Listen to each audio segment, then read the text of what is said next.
Greetings, Mavericks and new viewers.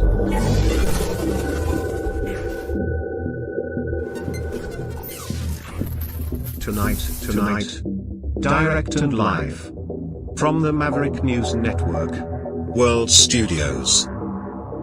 This is Maverick News with Rick Walker.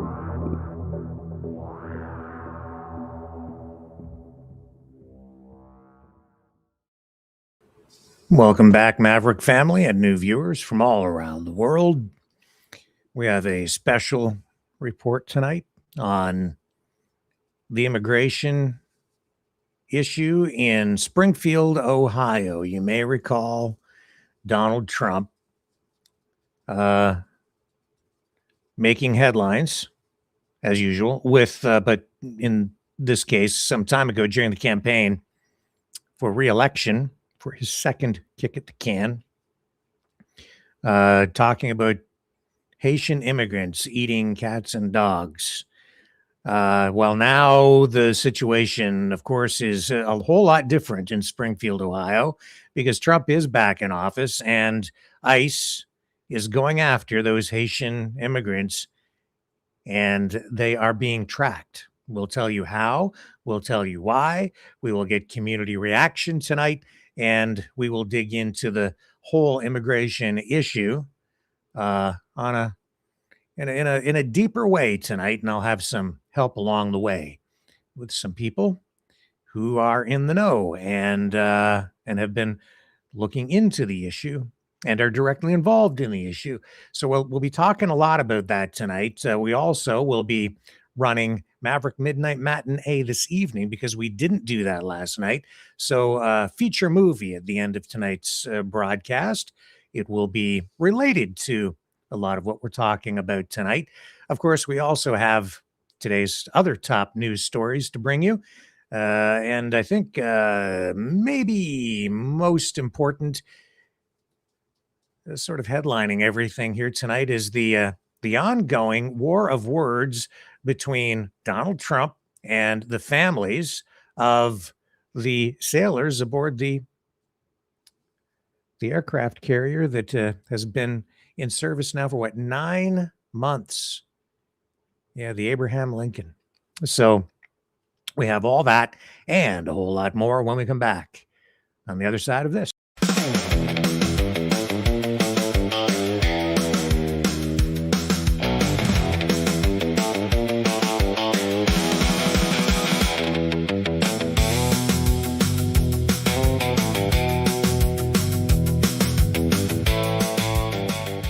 Maverick News. The new wave in news. Donate at maverickthenations.com.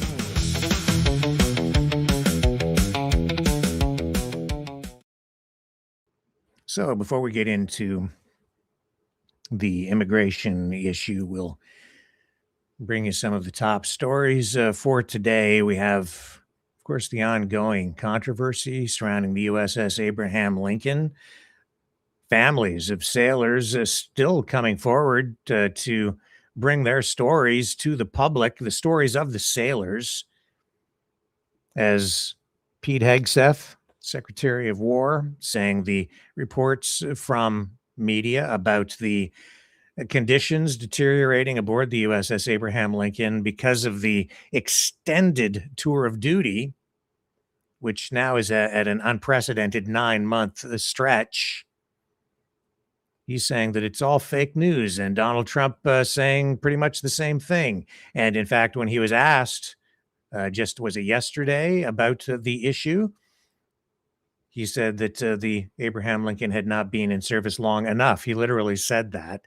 I don't know if he actually meant it. I think it was more of just like whatever the media says or whatever any critic says, he says he's just going to say the opposite. It seemed like he was just being opposite man with a knee-jerk reaction, but the media making, political hay out of that tonight. So on the other side, the families are pushing back because they're saying that they're not lying. And it's pretty clear that they aren't lying. There is a lot of evidence coming out that all of the concerns are legitimate. Overblown? Well, you can assess the degree of concern yourself, I suppose. And well, I guess we should probably be listening to the families because they're in direct communication with the sailors. We know that at least one sailor jumped overboard because of a mental health issue. The stress, I guess, getting to the crew at this point, and you can understand why. I mean, they're bobbing around out there on in the ocean under constant threat of attack, and Iran is not letting up. The war is not going as smoothly as Donald Trump would like us to believe. His news is obviously fake. Here's the wife of the sailor pushing back hard on Trump. What was your reaction today? What was your reaction today to President Trump saying that, in fact, he didn't think the USS Lincoln's deployment has been, quote, long enough? Oh, my God. I don't think the man thinks before he talks, and I was really hoping that at some point there would be a redemption. Try to redeem yourself at least a little bit with everything that you do and everything that you say, and try to redeem yourself. Have some sympathy, some empathy, take some accountability for what's going on with your military, your ships, in your war. It's infuriating. I mean, we heard what Hegseth said yesterday, what the president is saying today. It's infuriating, essentially saying that families are lying and service members are lying, even though the proof is right here on my phone. It is not fabricated. Nobody is lying. Everybody it's infuriating that they're not taking accountability and not having any sort of sympathy for our service members that they claim to scream and shout that they support when it's politically, sound for them to use support our troops until our troops need support. And now suddenly everyone's lying and it's a fabrication and it's a misrepresentation. It's infuriating. And I so badly would love to plaster my face and blow the whistle so loud on social media with my name and be like, this is real. We are real people. Those are real people on that ship. This is actually happening. But unfortunately, I have to protect my husband's career. And, he's making a career out of this, or he was. I'm not sure what he's going to do when he gets back or what his plan is going to be after this. Thank you so much for your time and for your family's sacrifice and, of course, for your husband's service. That's CNN. Of course, yesterday, Trump came out and said that he wants to declare the Strait of Hormuz U.S. territory. That took me by surprise, but that's what he has been saying. Iran retaliating with narrative of their own, social media posting, statements being issued, saying that Trump is delusional and he should accept the defeat at this point, and I guess go home. That is not going to happen, and I don't. Certainly, the United States is not defeated at this point. In Iran as well, they are ramping up the propaganda. Big billboards, posters going up all through Tehran. Very violent and scary depictions of skeletons and violent depictions of war, saying that retaliation or revenge is inevitable as a result of all of this. And I suppose in this case, the old rule that for every action, there's an equal and opposite reaction sort of holds true, so that we're seeing the United States attack, Iran responds. With response, the United States attacks. It goes back and forth, around and around for circles. In circles, it's been a tit for tat all the way along. Still followed from the Alberta separatist movement's unveiling or release of a proposed constitution 2 nights ago. They tabled this proposed constitution, which I think in many respects Well, I think it surprised some people. It looks like the movement overall will, if Alberta were to separate and these people were to lead the province as its own country, you would have no healthcare provided by through social programs of any kind. They're also talking about changing the way that people would be entitled to citizenship, saying only people who are born in Alberta would be considered for, who would only qualify for citizenship. And the controversy, well, there's infighting, feuding among the Alberta separatists with some of the people, the leaders, saying that the proposed constitution, which came forward from the Alberta Prosperity Project, is not something that would set Alberta free. Some of them have distanced themselves from it, including Keith Wilson, the separatist lawyer, who is apparently someone who helped draft the darn thing.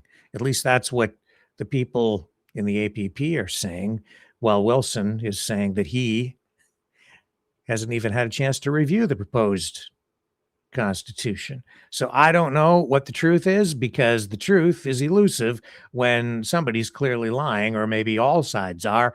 And I don't understand the infighting on that level, but it's all been very public. And sometimes I think they do that stuff just to generate clicks online and to generate interest.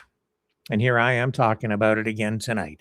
So there's all that. But I think the most controversial thing that happened was one of the featured speakers at the event stood up and made it very clearly was a very racist comment.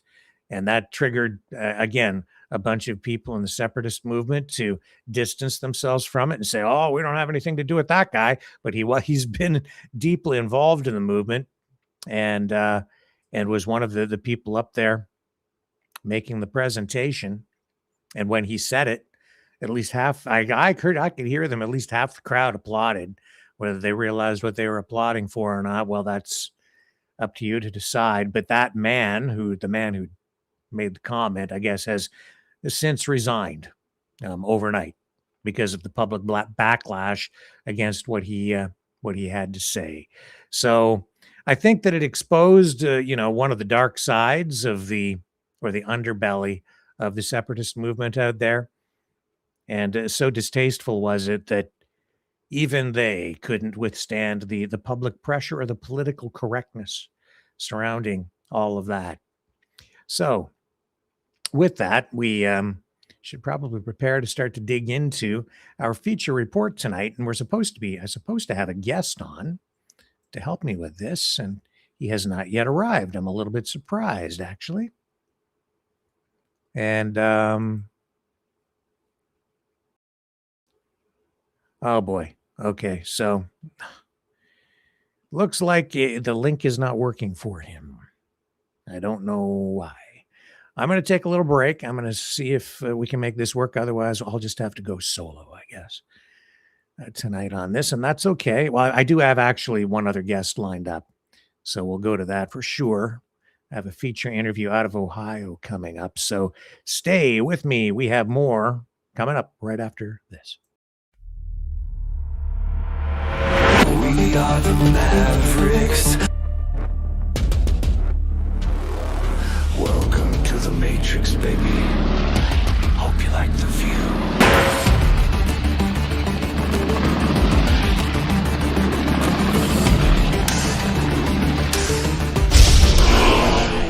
We are the Mavericks. The world is watching.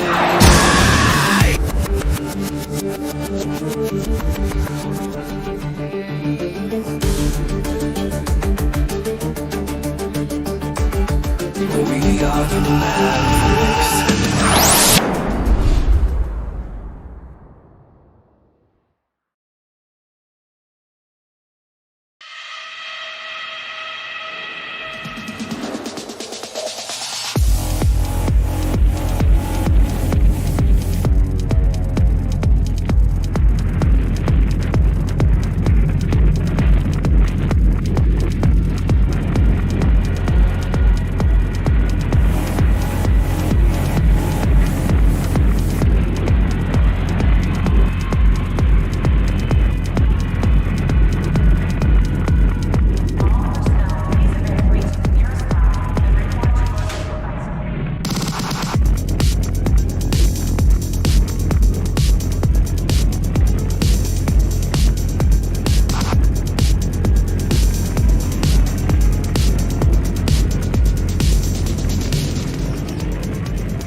Maverick News.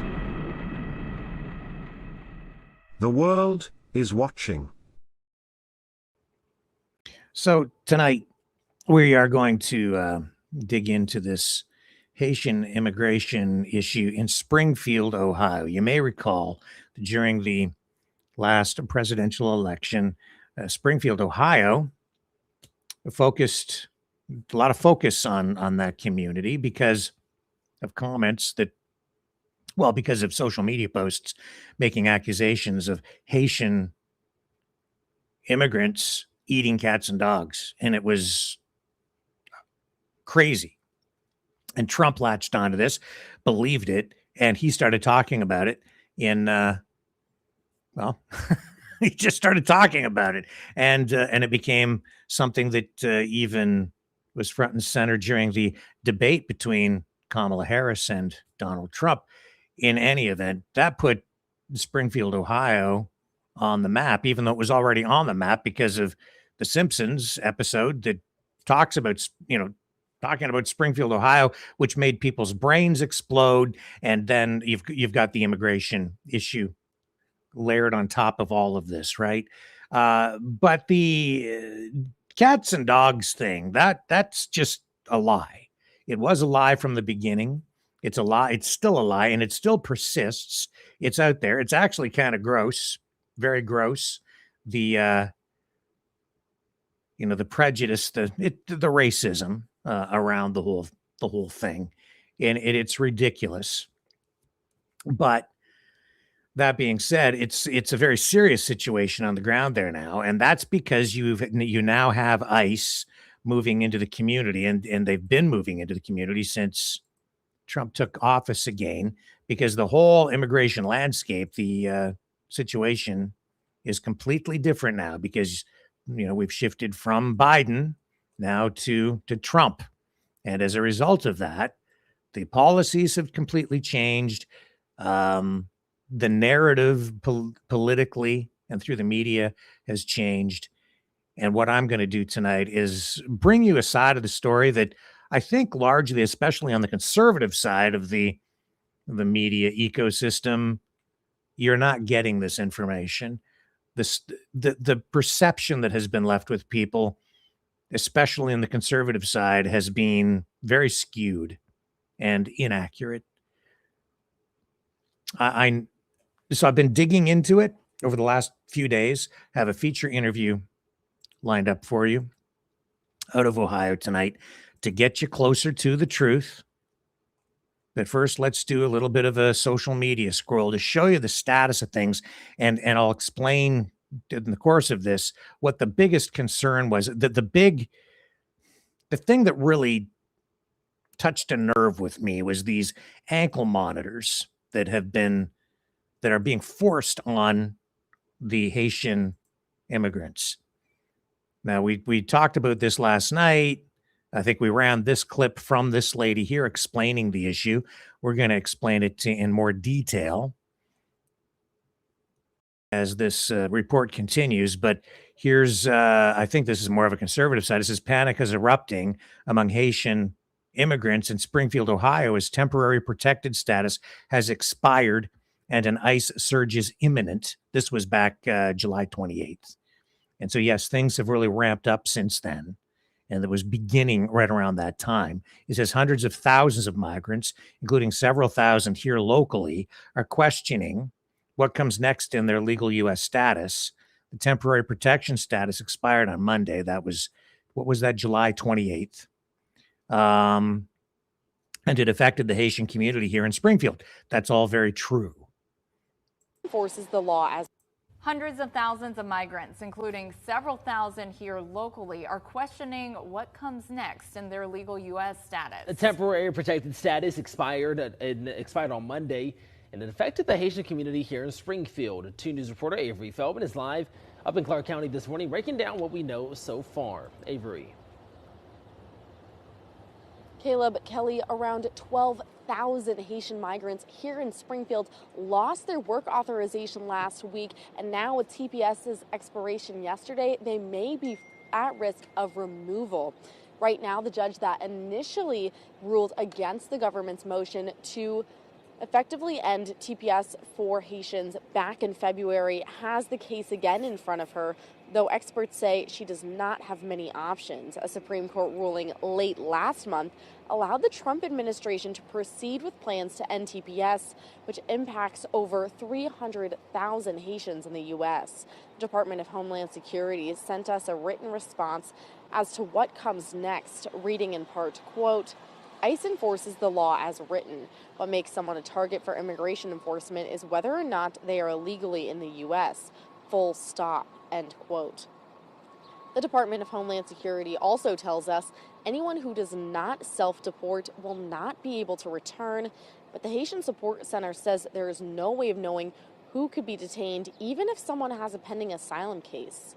At the end of the day, no one knows exactly what's going to happen, like the 27th, whether there's going to be like another extension, because we're talking about like the law, all these things, they are like so stretchy, like you don't really know exactly. That's why you cannot speculate or you cannot predict things. You cannot say this is what's going to happen. So that was back in July. Things have escalated since then.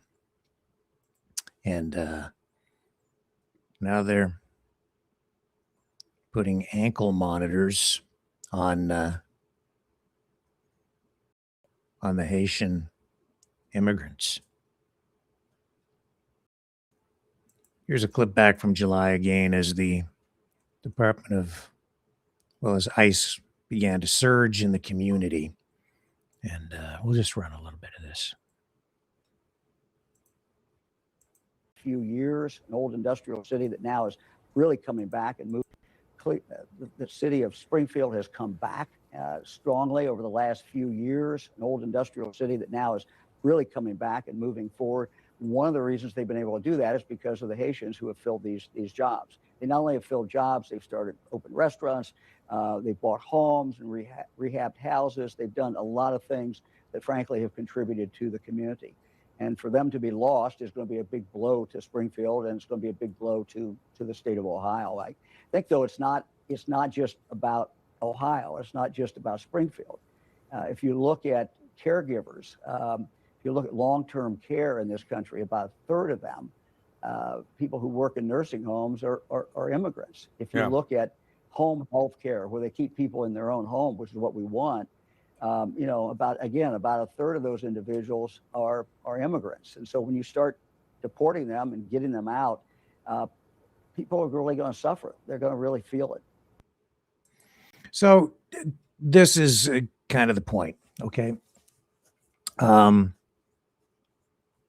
This is what touched a nerve with me. When I saw the use of these ankle monitors this week, because they've ramped stuff up now, the thing that instantly came to mind for me was shackles used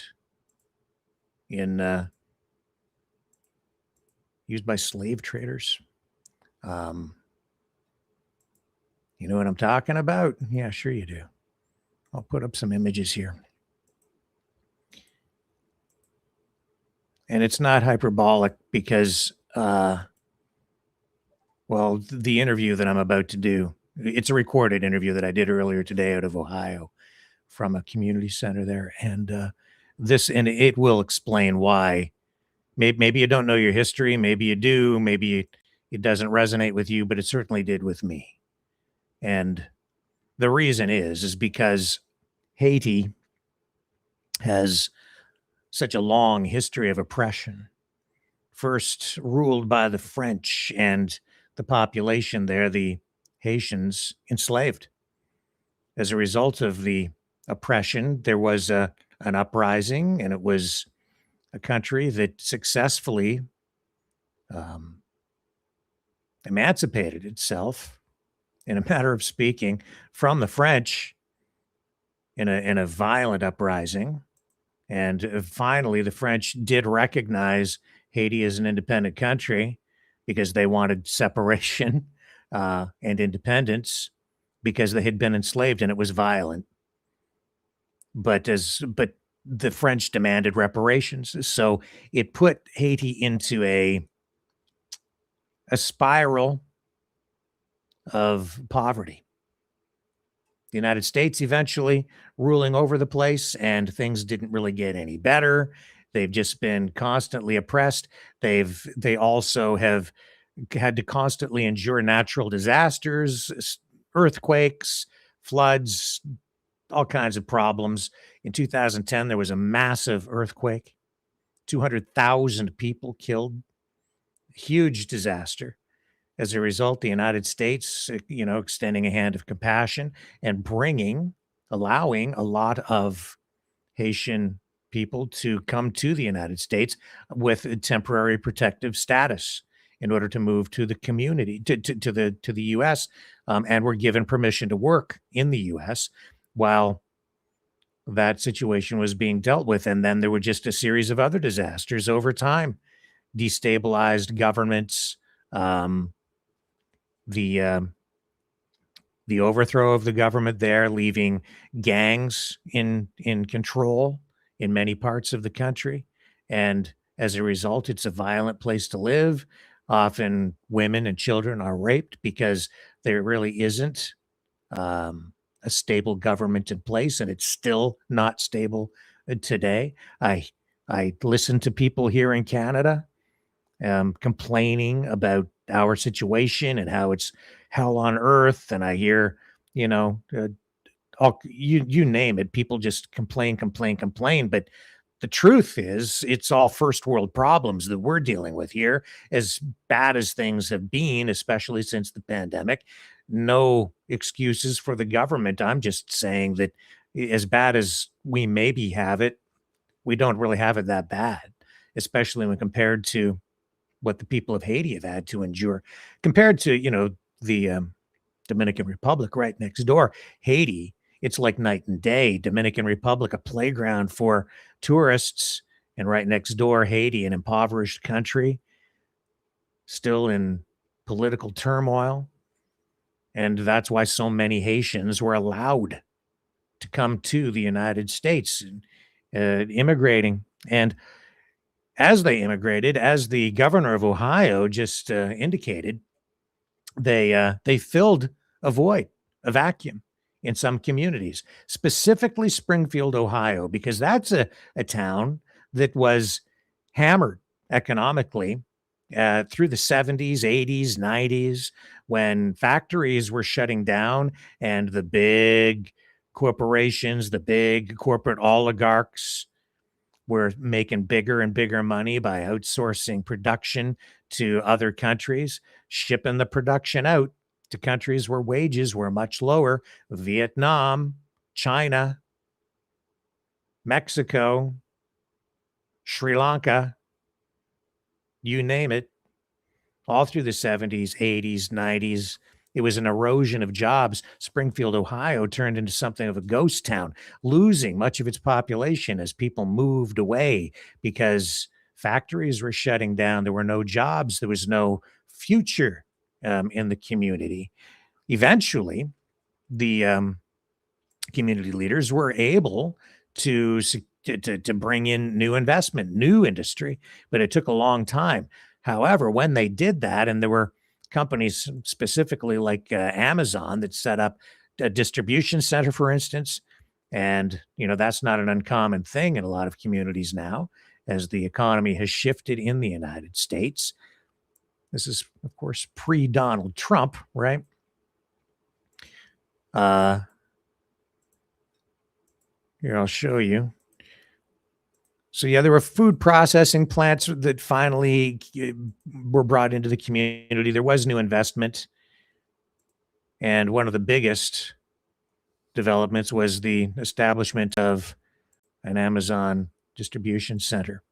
But they had a problem. They had a labor shortage now because so many people had moved away. So that's when the Haitians really started to come to Springfield, Ohio.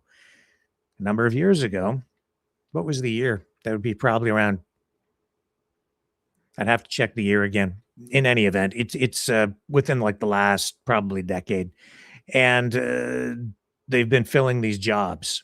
The perception left with the media coverage out there, of course, is that you have all these Haitian immigrants who have snuck into the country, and they're all in the country illegally, and that's why they're being deported. And that's not really an accurate portrayal of the situation, because all of these people were allowed into the country legally with the TPS, temporary protective status, and they were allowed to work anywhere in the United States. They ended up in Springfield, Ohio, because of the job opportunities. And then the word went out from, this little diaspora that had been set up, this Haitian diaspora, and that they told other people from Haiti who had come to the United States, you should come here. So they began to come from other parts of the United States and from Haiti, and they started to fill these jobs. They became part of the community. Some of the people working now in Springfield, Ohio for like 20, 30 years. Some of them for 10, some of them for, haven't been here as long. But they're not, they didn't like sneak into the country, through a mass migration surge like, we saw in Spain recently. It's not like they were flooding over the border, trying to get past immigration officers. It wasn't like that.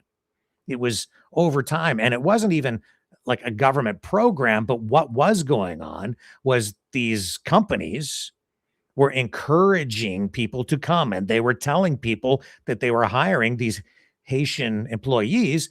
Go tell your relatives, tell your friends, bring them here. We need people to work. And they came because they were promised jobs, given jobs. They were working. They've been working. They've been paying their taxes. They've been contributing to the community.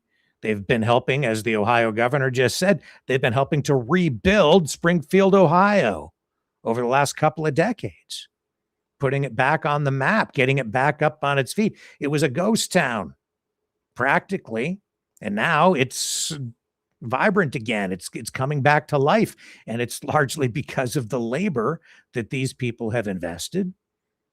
And that's the story that really is not being told in the social media posts where they're talking about Haitians eating cats and dogs.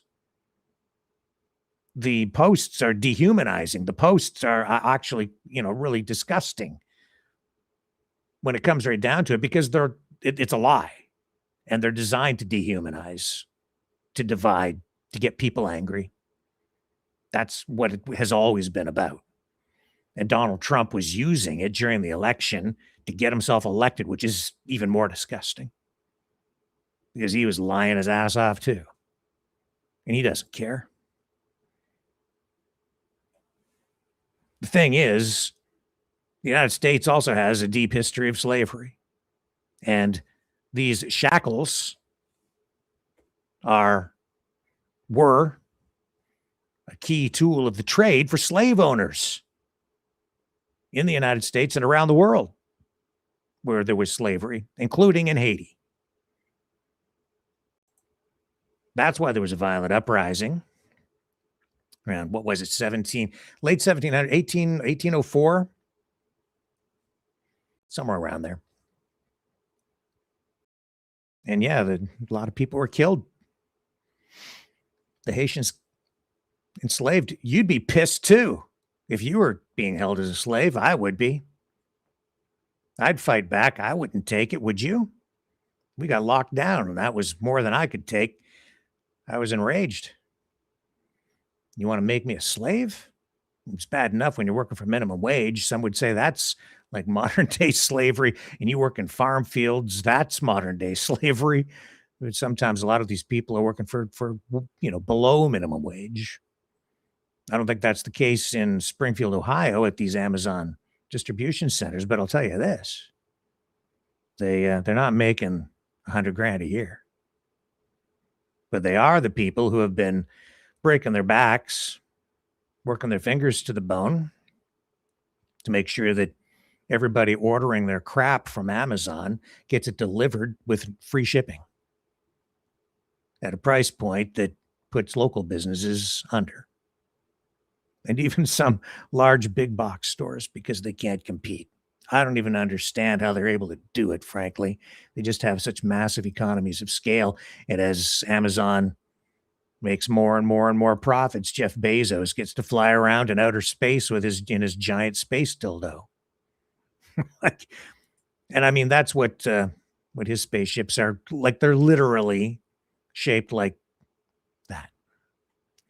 It blows my mind. And then these people, and they are people, they're human beings who have been contributing to their community.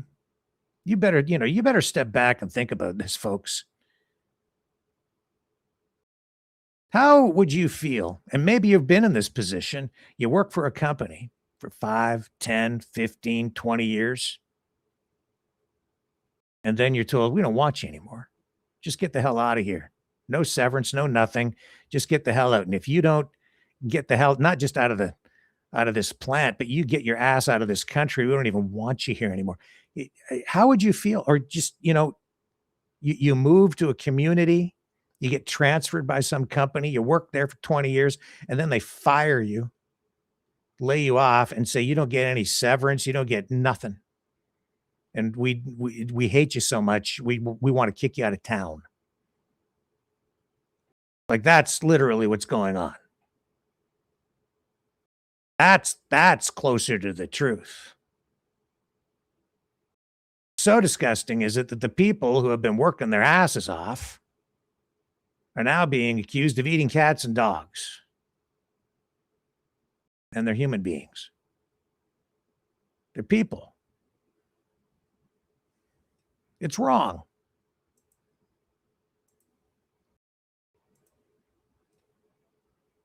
I've got an interview here.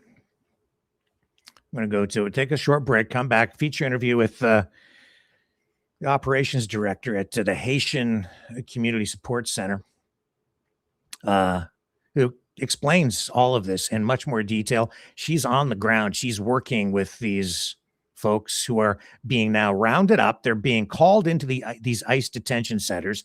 They are not criminals. What's happened is that they were given promises by the United States of America. Come here, open arms. It's temporary status, but you come here, you work. Maybe you'll find a path to citizenship. You come here and you work and you do things right. You work hard, you might get ahead.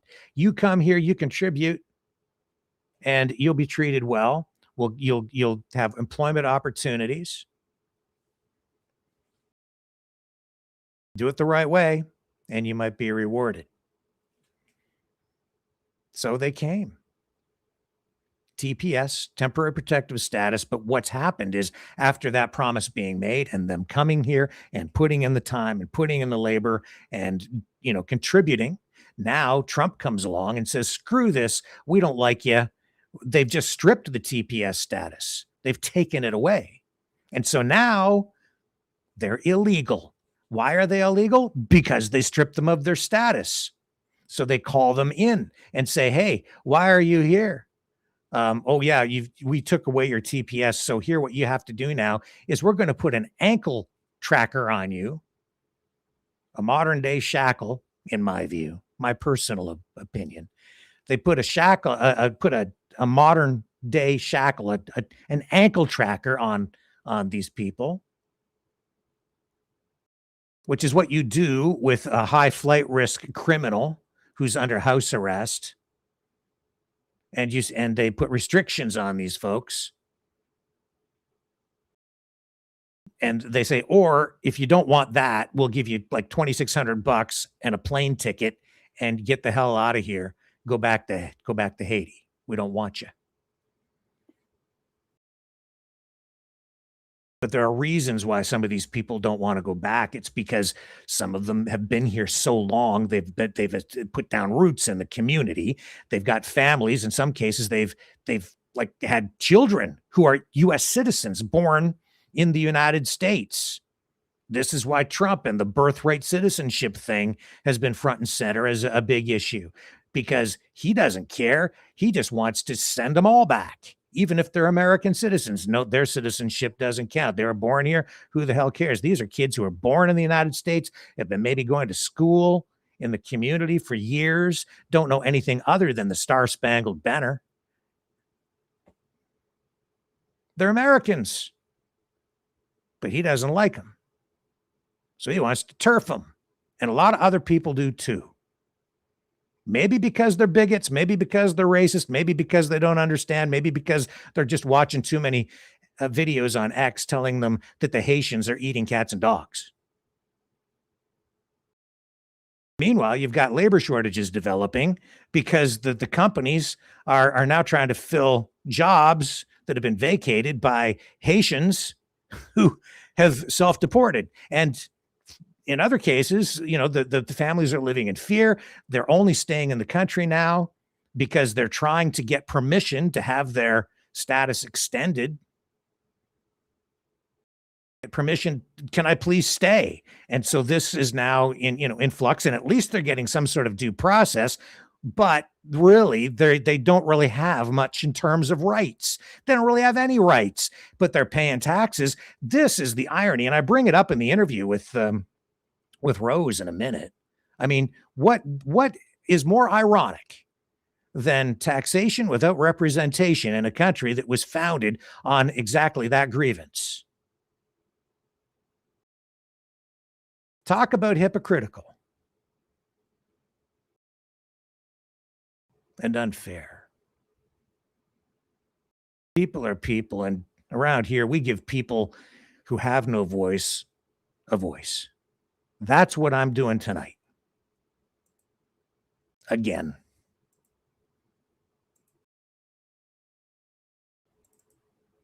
The vulnerable, the weak, the people being targeted by the rich and the powerful. It's disgusting. I am editorializing.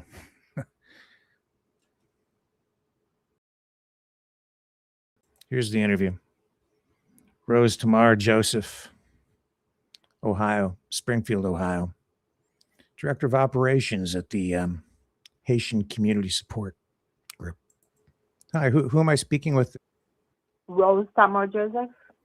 Very nice to speak with you. I was hoping I might be able to ask a few questions for our newscast this evening to get some clarification on what's happening with these ICE immigration issues in Springfield and Ohio.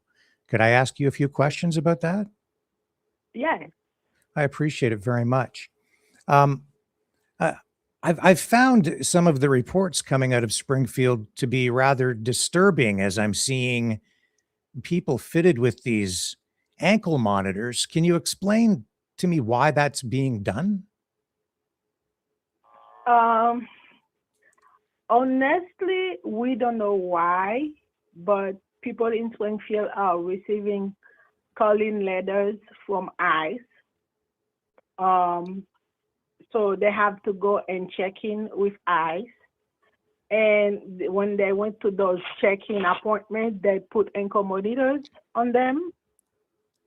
But we really don't know why, because like you said, it is disturbing because a lot of people are getting those ankle monitors, and we don't know what will happen after, because the papers that they give to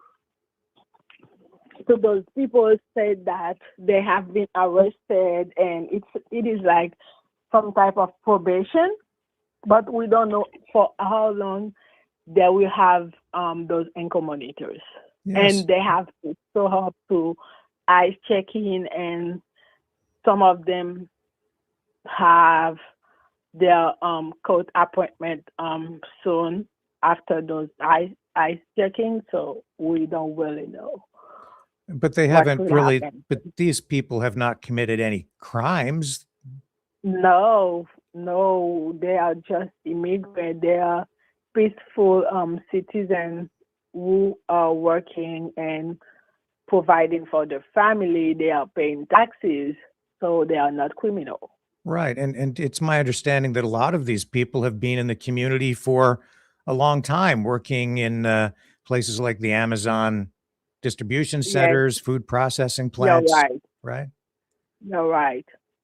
So what kind of impact is this having on the families of the people who are being called into these ICE detention centers? The impact is so heavy on the community, and even if you don't receive this letter, it is heavy on you because we all know what ankle monitors means, and those people are some of them even cried because they know that they are not criminal, and some of them are asking what they do to be in that situation. So it is so heavy on the whole community because ankle monitors, it seems like slavery. You know, especially for us. Especially for us Haitian people. So yeah, it is really, really heavy on us. Yeah, that is, I totally understand. And when I saw the images of the ankle monitors on people, the first thing that came into my mind was this was like a reflection or an echo of the shackles that were used in times of slavery. It's an image of that. Is that something that, I guess that's why, right? It's the history that it makes this even more humiliating for these folks. Yes, it is. It is. And also we have some young people like 17 years old, 19 years old with ankle monitors. So just imagine those young people going to school with those ankle monitors or going to college with those ankle monitors. This is very, very disturbing and humiliating.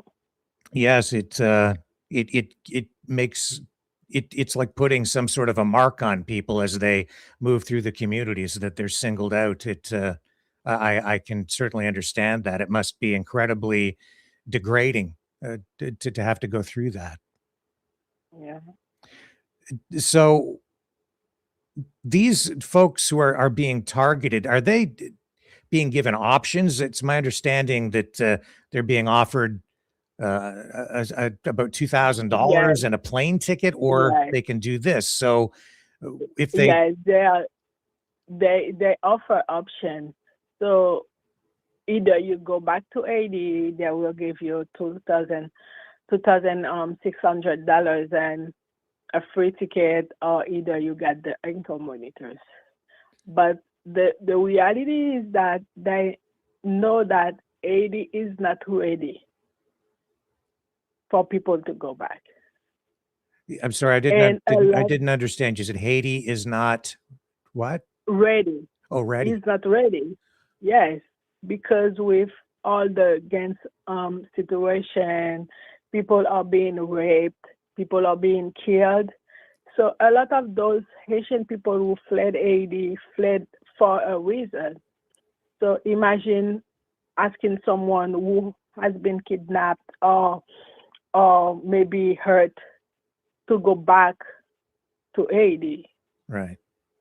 It is not really because politically the situation in Haiti is still very unstable because of the overthrow of the government, and you don't have a stable government there. You have a lot of gangs controlling large areas, and they're the ones who are really ruling things. Is that right? Yes. Yeah. So in the case of the people who are being affected by this, some of them have been there 10 years, 20 years, some of them, you know, maybe not as long, but, you know, some of these people have now had families and children who have been born in the United States. So this is a complicated issue. How does this affect them? Yes, this is complicated because some of those people have been here for, like you said, years, like since 2019, 2018. So they built a life here. Some of them has buy home. Some of them has business here in the U.S. And like you said, kids who were born in the U.S. So it is really a difficult situation for them, and also the choice of living or getting the income monitor is a difficult choice. Yes. And so the people who are there, I mean, they're not there illegally, which I think is the way some media reports have sort of painted this picture, but that's not an accurate picture at all. They've been allowed to come into the United States. They were given temporary protection status, and it's only under the Trump administration that these designations, the TPS status, was stripped away, leaving them in this position. Is that again an accurate assessment? Yes. To have to be eligible for temporary protected status, you have to be in the U.S. But those people, when they came to the U.S., they were vet at the border, or they were admitted to the country. So either you came here on a visa or to the humanitarian parole or to the border, you were vet and admitted to the U.S. It's not, yes, exactly. It's not like these people were trying to sneak into the country illegally across the border to evade. No, they were vet. Right. They were vet. They were admitted to the U.S. Yes. So the idea that all those people got to the U.S. illegally is so weird, because you admitted him to the U.S. You gave me a travel document so I can travel from AD to here. You give me parole when I got to the border, so I didn't enter illegally. Yes. So maybe we don't know what illegally mean, but illegally, no, it wasn't illegally. No, those people were admitted. Yeah, you were given to the US. You're not only given permission to come into the country, but also permission to obtain employment. To work. Right? Yes. Yes, to work and everything. And so that's why so many people went to Ohio, was because as the community was rebuilding after the loss of many factories, they found new businesses to come in, but then they had labor shortages. And so that's why so many people went there, right? To fill the jobs that needed to be filled. So the people who have been working there, they've been what? They've been contributing to the community. They've been paying taxes. They've become an integral part of the community. Is the community. We help build the economy. And Springfield, I remember when I came to Springfield in 2022, Springfield was like a ghost city. Mm-hmm. And we Haitian people, we came and gave life to Springfield. Yes. We are working, paying taxes. We are homeowners. We have businesses. We do everything the right way. Yeah. Yeah. So the people who are being affected, are they receiving any kind of support from organizations on the legal side? Are there lawyers who are advocating for them or helping? Are there support services in place? Yes, they are receiving support, and so what we are trying to do is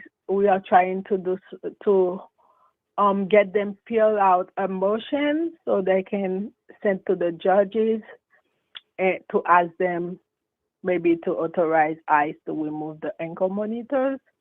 So organizations like St. Vincent de Paul, the Haitian Support Centre, and also ABLE are helping them with motion, but we don't know what these requests, if this request will help or if the judge will approve those requests, but we are trying. Yeah. What happens if they go further than the 75-mile radius from their homes? Does the ankle monitor set off some sort of a an alarm, or what does it do? Do you know? We don't really know because actually we have only one person who travel with the ankle monitors, but I think they set it up for him because what happened is he was living in Springfield and left Springfield to go to Virginia, and he received the letter. I see. They followed up and gave him a letter. And yes, he received the letter. They sent the letter to his old Springfield address. So he came and went to the appointment, and he went with all the proof that he is no longer living in Springfield. Mm-hmm. Mm-hmm. And they put the ankle monitors and give him. I think they give him permission to travel, but they said that he will have to go to his next appointment to a nice facility in Virginia or near Virginia.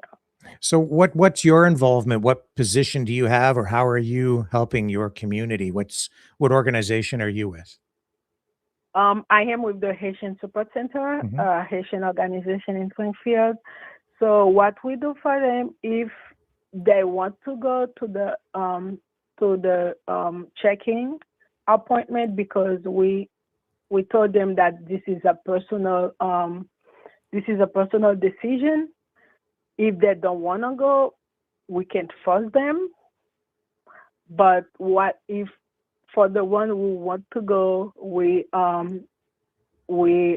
provide transportation and also interpretation for them, and we help them after the check-in appointment to fill out the motion so we can send to the judge. So have many people been going back, or are most people trying to have their permission extended to stay in the United States to continue working and living? Some people, we talked to some people who said that they want to put this ankle monitor, and they choose to go back to Haiti. Or some of them are trying to get a visa to somewhere else, so Brazil or Chile. But we know that it is not an easy thing to do to get, because if you are here illegally, you won't be able to have a visa, to get a visa to go to another country. So yes, some of them, and those people, the majority of them, they have a pending asylum application. Right. So they will still have the possibility to go to a court appointment to defend their asylum. But this is the only thing they can do.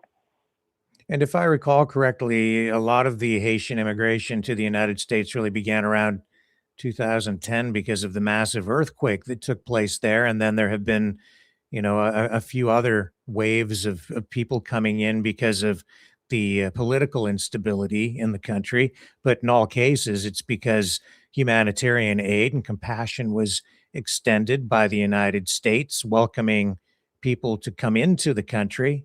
And now this is happening. So it's obviously very upsetting for people who were otherwise becoming integrated into the community, right? Yes, it is. Because if the Biden administration is United States, so it feels like the Biden administration welcomed those people, but this current administration said no, they are not welcoming. So it is still the United States. So it is weird that a president or an administration welcome those people, and you say that they were here illegally. This is I don't know. Confusing, very confusing, yes, because you're really it is confusing. It is frustrating. It is, because even though you're living in the community, working, paying taxes, contributing, you've become part of the community now over decades, and raising families and becoming part of everything, you're still not really given full rights like other yes. U.S. citizens. It is like all those um, all those um, all those good thing that we are doing, they don't really matter. Yeah. They don't really matter. We go to school. We did everything right. Imagine someone who came here, who go to school. We have a degree from this, earn a degree from this country, and still you say that no, you are not allowed to stay here or to work here. It is frustrating. And the irony smacks, because this is coming from a country that was built on the idea of, people were upset because of taxation with no representation. And that's exactly what's going on here. You have people who are paying their taxes, but not only don't get representation from the government, they're being denied um, an equal voice or status, because you don't have the same rights. You don't get to vote. You don't get a say, Right. and your rights have been, limited to begin with, and now being stripped right away. And you're being treated. I think these people are being treated like criminals when they haven't committed any crime. Yeah. With those income monitors, it seems like we are criminals. So those people, they have to drive with those papers from ICE, because if police stop them, they can show to the police to say, okay, I have an income monitor, but I am not a criminal.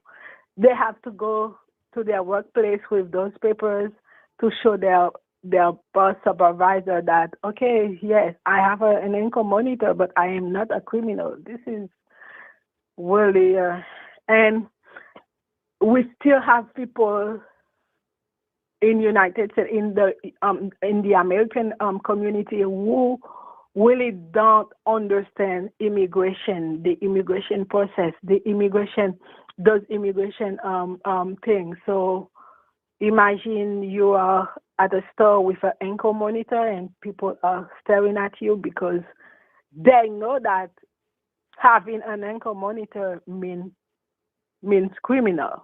So it is really, really heavy emotionally and psychologically. It is heavy on the community And the families and the children, Yes. and because you're being sort of singled out in that way, has it resulted in an elevated level of prejudice and even targeting of people from the Haitian community? I'm reading stories that in some cases people from the Haitian community are actually becoming victims of crime. Yes, we are. Yes, we are. And yeah, well, I don't know, and especially for those parents, I don't know they will find the courage to explain to their kids, because kids nowadays, they read, they knows they know things. Because I have my son, he's in 80. He knows what an ankle monitor means. So imagine, so the kids watching their parents with ankle monitors, or maybe kids can be bullied at school if other kids know that the parents have ankle monitors. Yes. Yeah. So this is really big, this ankle monitors situation. Well, I'm sorry to see that the community is being divided and put through this turmoil. And I have to say, just I mean, I'm editorializing here, obviously, but I am disturbed by what I'm witnessing from a distance here in Canada. It saddens me, and I'm so grateful to you for sharing the information with us today. You're welcome.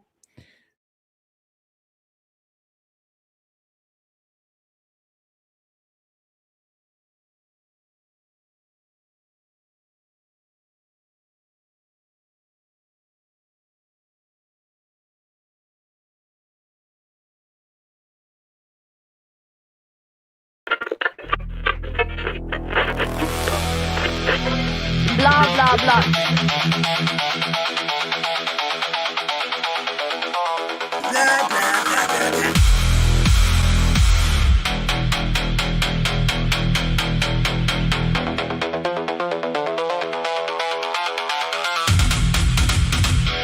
Blah, blah, blah.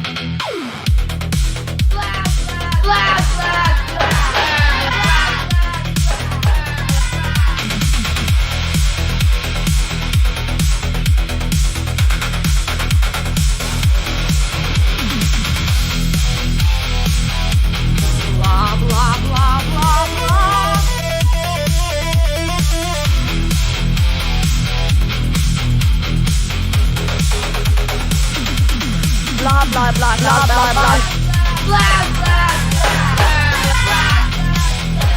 Blah, blah, blah. Blah, blah, blah. Blah, blah, blah. Blah, blah, blah, blah, blah, blah, blah, blah, blah, blah, blah, blah, blah, blah. Blah, blah, blah.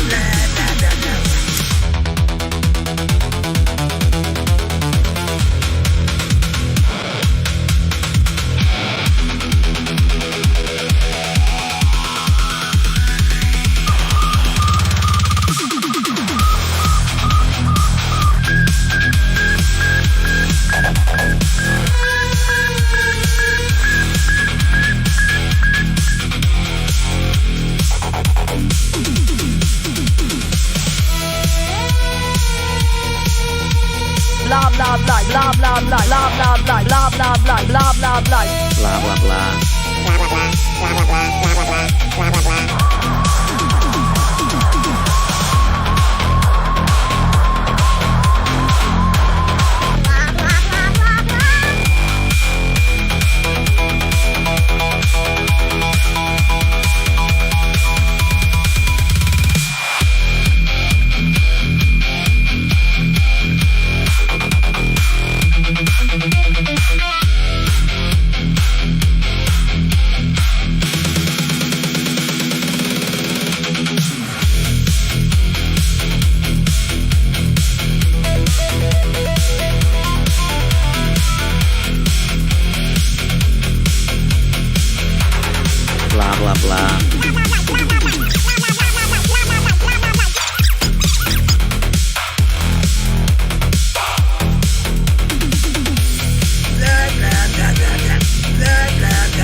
Maverick News. No blah, blah, blah. No blah, blah, blah. And let's bring Ian in first. Are you there, Ian? I'm there. All right. So thanks for joining me on the program. And I know that you've It's a privilege. You've been digging into this a bit. And I think what we'll do is, since we're doing this by phone, we'll maybe make the phones available so that if anybody else wants to call in, they can. Controversial subject, or a hot button issue tonight, immigration. Well, get ready to put the graphic up on the screen. Give me your opening thoughts here, sir, because we've had some conversations about this over the past few weeks in a variety of ways, and this all kind of converging tonight. And it's timely because of these ankle monitors being affixed to these people. I'm just interested in your opening thoughts. Well, it does remind me of what was going on back in the 18th or 19th centuries, if I should put it this way, because before Civil War and after Civil War at some point, I mean, you know how slavery in the U.S. was a big thing. And, well, yeah, that was basically the staple of the shackles on the ankle. as you said earlier. So yeah, that's my first thought. And what I'm seeing probably also on the street with ICE reminds me probably, unfortunately, of the KKK, maybe. Yeah, I've said before that immigration, a country has a right to decide who comes in, who isn't allowed to come in, what to do at the borders. To secure borders are part of any government's responsibility. But I always, and I've said in the case of, say, Canada, we've had too much or too quickly. Our communities have not been able to absorb it, to adjust to it. It's been overwhelming to some of our social services, our hospitals, our schools, and so there've been some issues because we've had too much too fast, in my view. Yeah. So it needs to be balanced, done responsibly. Very true. However, it also, whatever is going on, we must always handle things in a just way. We must always be careful how we treat people. It isn't just what you do, it is how you do it. And if you want to dial back immigration, a country has a right to do that. And that's an issue that can be explored through the political process. And it's open for discussion. But you need to treat people properly. What I'm seeing going on in Springfield, Ohio, and I am editorializing, this is the call-in portion of the program, I guess, and maybe you'll be our only caller the only one with enough courage to discuss this tonight with me. I dare everyone to call. But I say, what I have seen going on in Springfield, Ohio, is terrible. They've marginalized a group of people who are extremely sensitive to the issue of slavery because of the long, long history of oppression and being enslaved. And then they come to the United States and they are being affixed now with ankle monitors, trackers, which resemble and really have basically the same modern effect as shackles. It's like having an iron thing around your leg, your ankle, attached to a chain and a ball and chain. It's like you can't go more, so you can only go so far. Don't go too far. But they haven't committed a crime. They're in the country because they had permission to be in the country. They were working in Springfield, Ohio, because they had permission to work in Springfield, Ohio. Some of them have been there for a long time, contributing to the community. Then Trump comes along and this is the thing. It's like a game, right? It's like, we're going to deport all the illegal immigrants. That was the promise. So you take that during a campaign and you're like, okay, yeah, I'm on board. If you've got somebody who's killed someone, if you have somebody who's snuck into the country and is here illegally, yeah, they're illegal. You turf them, right? You get rid of the criminals. You get rid of the bad people, the drug dealers, the rapists. What if you've really got people like that, gang members, fine, turf them, terrorists, whatever. But in this case, what's really going on? It is just a game, because the guy makes the promise during the election, and then the people who are there legally, he turns around and turns them into criminals by stripping them of their status and saying, "See all the criminals? Do you get it?" It's disingenuous. It's a bait and switch. It's a ruse. It's a lie. It's a game. It's not fair. It's not right. It's not just. Now, okay, you want the people, and I can even maybe accept that, all right, they're here on temporary protective status. You want to change that status. You want these people to leave. Okay, all right, maybe that's fine. But to take to treat them like criminals, to put ankle trackers on them when they have committed no crimes, okay, and it's degrading, it's humiliating, And Very. it smacks of racism and insensitivity.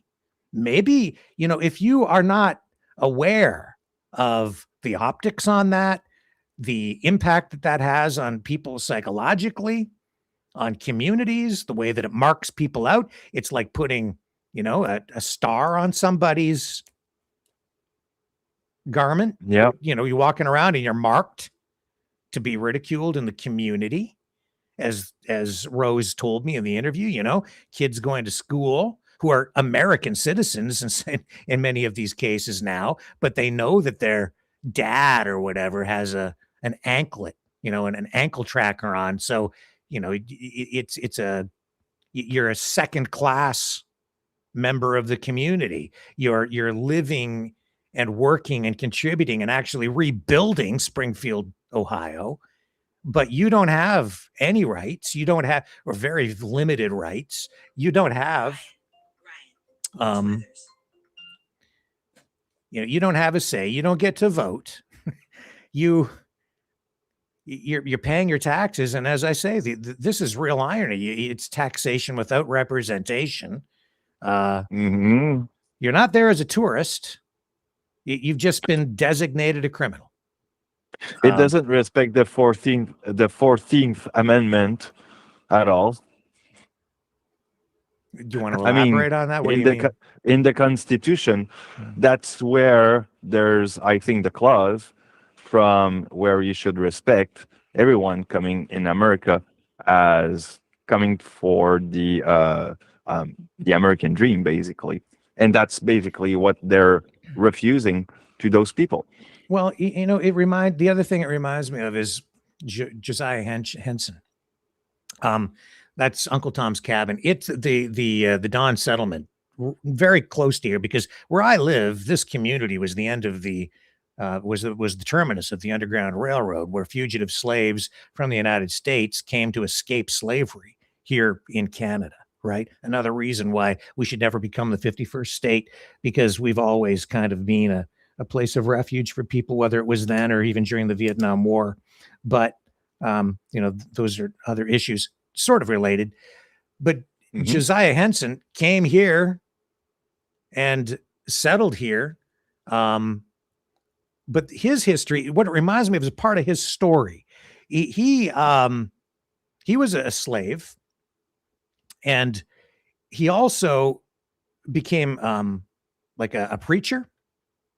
And was able to earn some money while he was enslaved, and used the money, and was promised that he could then pay his slave owner, pay him for his freedom.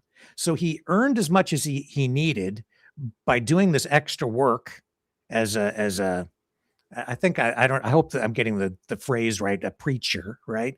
Or a pastor. And then when he paid, his slave owner just reneged on the promise, took the money, betrayed him, and then sold him to another slave owner. He finally escaped and got up here to Canada. And if you don't know the story, it's an incredible story of someone fighting for their freedom. And that's what we're all about here too. It is this program, this whole platform. It's about freedom. That's what I'm all about. Freedom, justice for people, regardless, just human beings. And slavery, my God, it's horrific. And so this what I'm seeing going on in Springfield, it just, the underpinnings of it just amplifies the optics even of the prejudice that is still there as an undercurrent within the United States, and it has been amplified within the U.S., certainly since Trump has come back into office, in ways that I didn't believe would actually happen, but it has. And it's happening here in Canada too. And it's honestly, it's terrible. And a lot of it is, one of the reasons it's terrible is because a lot of it is just a bunch of BS. Some of it's true, a lot of it's crap. Because we're living in this post-truth world where people can't tell what's real and what isn't real anymore, because of what's going on online. And people are enraged and divided and the social media platforms are being used to divide people and to anger people, and it's being used as a political tool, really enlarged in many respects by both sides. But just to create an in-group, out-group kind of situation, basically. Well, scapegoating, right? Yeah, because it's the oldest trick in the book. Whether you're looking at this, or whether you're looking at other political movements through time, especially, I mean, the biggest and most glaring example is Nazi Germany, of course, with the Jews and the genocide, right? But it wasn't just Jews; it was others as well. It was gypsies, and it was communists, and it was labor unions, trade unionists. It starts with one group and then bleeds off to another and another, and it is a lot, and it is a bloody trail that this kind of thing leaves in its wake. And the thing is, with the other reason it just it touches a nerve with me is because these people are being exploited on many levels, and maybe not so much exploited by say Amazon, but a lot of people want them in the country because they want the big corporations want them because they provide they lead to lower wages, increases the labor supply. They can charge more supply means lower you can prices. add whatever, right? Yeah, it becomes an employer's market, price. not a worker's market. And they needed the workers in Springfield. For all these new jobs that were being brought to the community, not just through Amazon, but other factories and food processing plants, I think, and other investments that came to town. And so they needed the work. They needed the workers. They had a vacuum there because so many people had left. They filled the void. They built the community. Now they're being told, get the hell out. Why? Well, I think it's not too hard to figure out why. No, it's not. I will tell you that basically what they're trying to do is to create a revolt of the class, and that's what it is. Mm-hmm. Wow. So with that, and it's part of the scapegoating. Scapegoating actually is part of all the system, because if you start to scapegoat someone, now you got many, say, enclave of ideas and ideal that start to pop around. And this is where you got the in-camp or clan of ideology that you have. And so that's how it works. Yeah, and the politician, in this case, Trump, and he is a politician, a guy who got elected saying, I'm not a politician. Yeah, he is.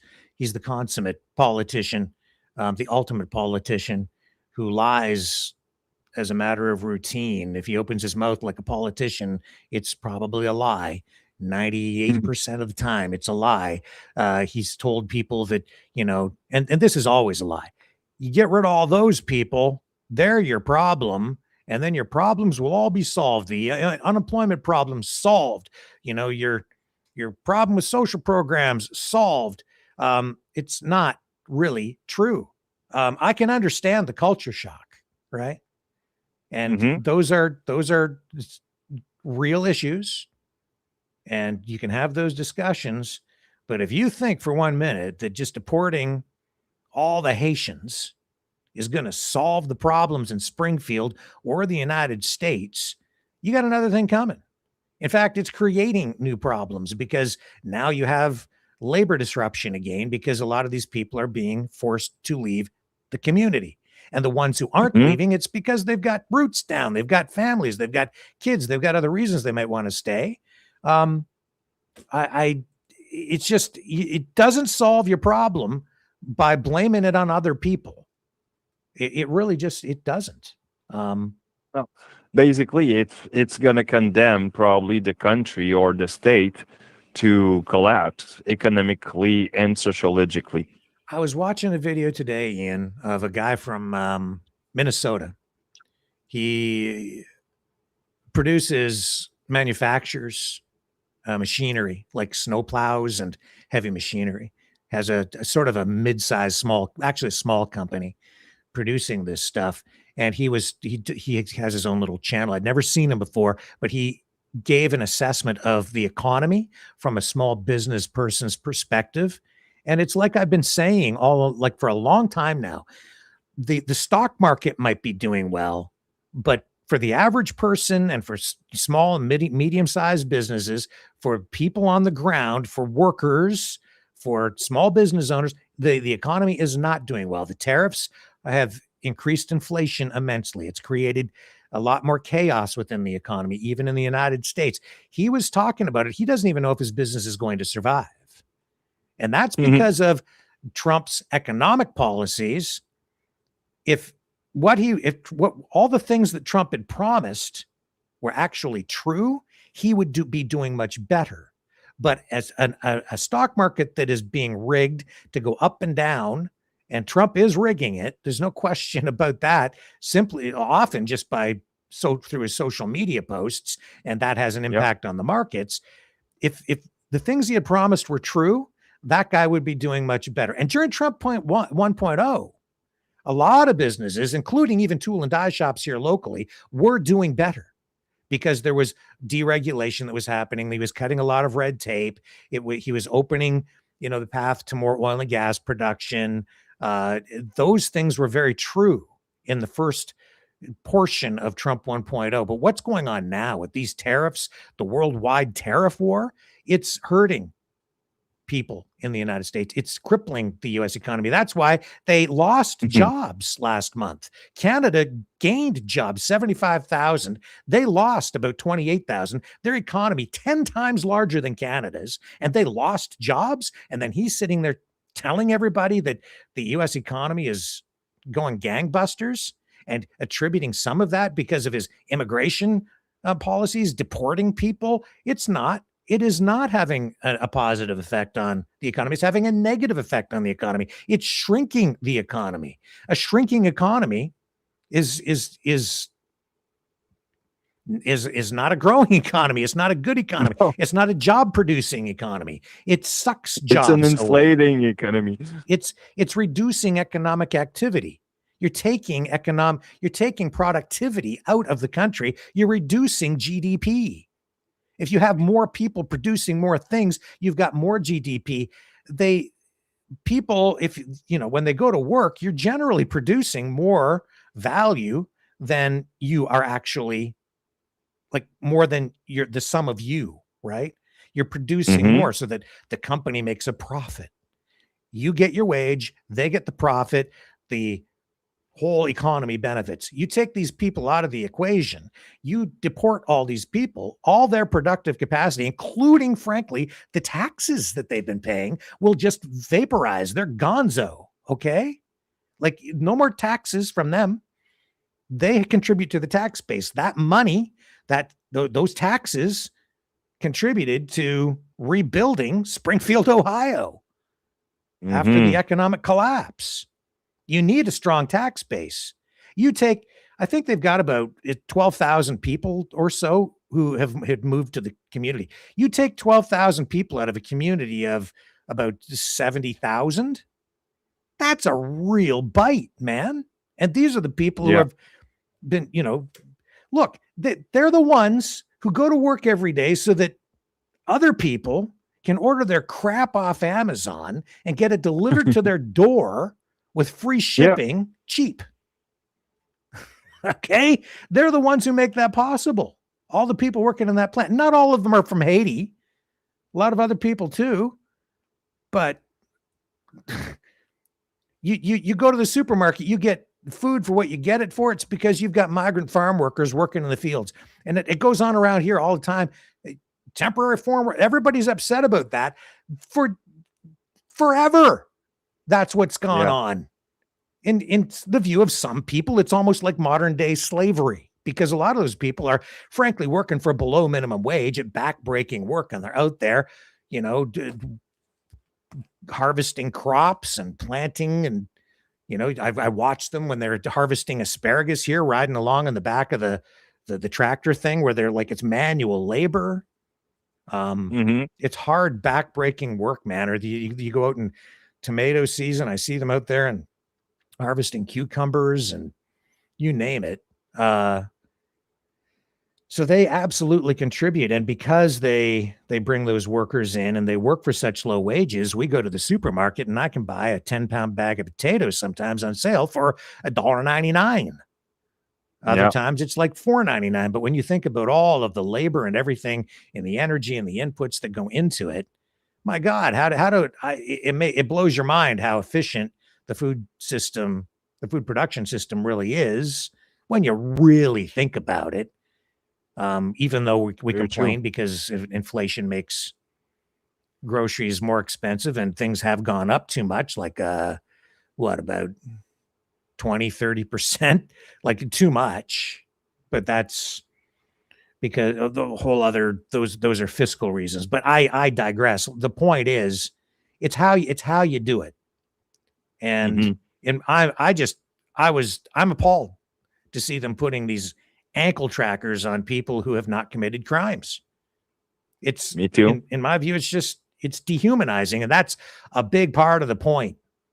It's like they're trying to make it uncomfortable for people to stay. They're encouraging them to leave. And I'm not so sure it's wise. If people are here, man, and they're breaking laws or they're causing problems, I say, yeah, turf them. But if they're here and they're working and contributing and paying taxes and they've been here for a while and they've been doing it the right way, and they've now got, roots put down and they've helped to rebuild their community, I don't know. It's like a broken promise. It's just like Josiah Henson and his slave owners saying, oh, yeah, you earn all that money and you pay me and you can buy your freedom. And then just going back on the deal. It just seems like it's a bad deal again. And these folks, just the latest to be oppressed by a system that doesn't really appreciate them. No wonder they get pissed. I got a question for you. Yeah. Probably a sidebar, but have you seen the movie Django Unchained? No, I don't think so. All right. Because there's a scene where Leonardo DiCaprio makes two slaves, fight each others. And basically it was basically sort of, wrestling, basically. And it's just the fun of looking at them and say, look, if you win this fight, you're going to have your freedom. Or you need to win a few other fights. I mean, it's not just this one, but look, after a few, I'm going to give you freedom, bro. Sure. Okay. How does that work? I don't know, but yeah. Yeah, it's the thing is, it's like, well, we don't have anything to do with Haiti. It's not our problem. Yeah, it is. Damn right it is. The United States has had its tentacles into Haiti. They controlled the country for a while. They've got a history there of oppression, of oppressing the people. And they've got a long history of slavery, which even today is still not really fully resolved within the country. It's a problem. As a naive Kanakistanian up here, when I was young, I was shielded from a lot of that stuff. I didn't ever realize the depth of it, the racism, and the hatred. I was aware, certainly in the 70s, it was somewhat pronounced as I was a kid here in Canada, but never as bad or as deep as it was in the U.S. That's why this was the terminus of the Underground Railroad. This is where people came to find freedom, to escape slavery, and the Harper's Ferry Raid planned here in this town. A lot of history here regarding slavery. I'm not an expert on the subject, but I'm aware of what went on. I'm aware of the history. Maybe I'm more sensitive to it than a lot of other people because I live here. Didn't grow up here, but didn't grow up far from. I'm aware of all of the stories, the history, and it's gross. And Canada was the beacon of hope. Canada was the destination of freedom. We were the freedom destination, man. And that's the other thing. Oh, I forgot it. Like, actually, I think this is a quote from Josiah Henson. He said, when he got across, I think he got on a ship to get across, I think it was in Niagara. And anyway, to get to the other side, to get away from the enslaved South. So he gets up here to Canada, takes this steamboat, and he tells the captain, he says, I promise, because he smuggles him across, hides him. And he says, I promise I will use my freedom well. Now there are words to live by, Mavericks. I will use my freedom well. Mm-hmm. And he did. He worked to free other slaves. He eventually went back to the South and helped to free well over 120 slaves himself and bring them up to Canada. And that's why today we have the Buxton settlement, we have the Don settlement, we have Buxton, I'm very familiar with, and the community out there still there today. And the history there and the quality of the people that community has produced and the way that they've enriched the country, doctors and teachers and lawyers and and all of that achieved in the face of extreme prejudice and oppression. Even here in Canada, there was plenty of it up here in Canada, even though they found freedom in the face of all of it.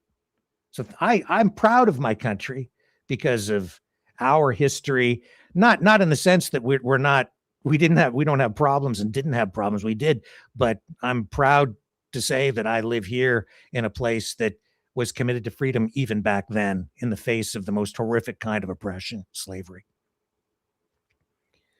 Mm-hmm. Yeah. So I am sensitive to what I'm seeing there in Springfield, the smearing, the othering, the lies, the eating the cats and the dogs, and this crap coming directly from the President of the United States, who I don't know, he must have believed it, I guess, but because it came from him, it has credibility. People give it weight. They think it's true. Exactly. He's either nuts or he's a freaking liar or he's an idiot who believes the crap that he just sees online and takes it as gospel. Like, I don't know, man. But anyway, you slice it, it's not true. It wasn't true. And these people are paying the price. How would you like it if people said that your family eats cats and dogs and spread that all over the internet so that the whole world thinks that your family eats cats and dogs? You're dog eaters. I would be pissed off. And wouldn't you be pissed off if somebody knocked on your door, took you and put shackles on you and said, now you're going to work for free and, you're a slave? Like, I'd be pissed. I'd fight. Oh, me too. I wouldn't be probably here talking to you because I would probably be fighting the system to a certain degree or finding a way to get my rights. And not to say that, that's what's going on in Springfield to that degree, but I talked to people who lost their jobs during the pandemic, right? After having long careers. And, oh, you're not going to get the jab, then you're out of here. And devastating, wrong, absolutely unjust. Well, how is this different? How would you feel? Like, you come here, you put in 20 years working, that's a lifetime. Right? Yeah. And you're doing everything right, and then along comes a new president and he says, no, we just don't like people like you. So, nope, you got to leave. I guess that's the deal, right? Because you're not a citizen. So, okay. But at the same time, really? Does that seem right? No pension for you. No. Why? Because even today, let's face it, a lot of people look at these folks and they think that they're not as good, that they're not they're not worthy of full citizenship, that they don't deserve rights, just like women couldn't vote before because they were considered chattel, right? Just like, Yep. don't tell. It's remind me something. Yeah. In Costa Rica, I think. No, not Costa Rica. Sorry. Well, there's 3 states. I think they don't even have the same right than the other states. Actually, the voting rights are completely different for them. Mm. I got to look it up, but yeah, it's the same analogy here. Yeah. Like I'll say this, at least the Trump administration is offering them some money and a plane ticket, okay?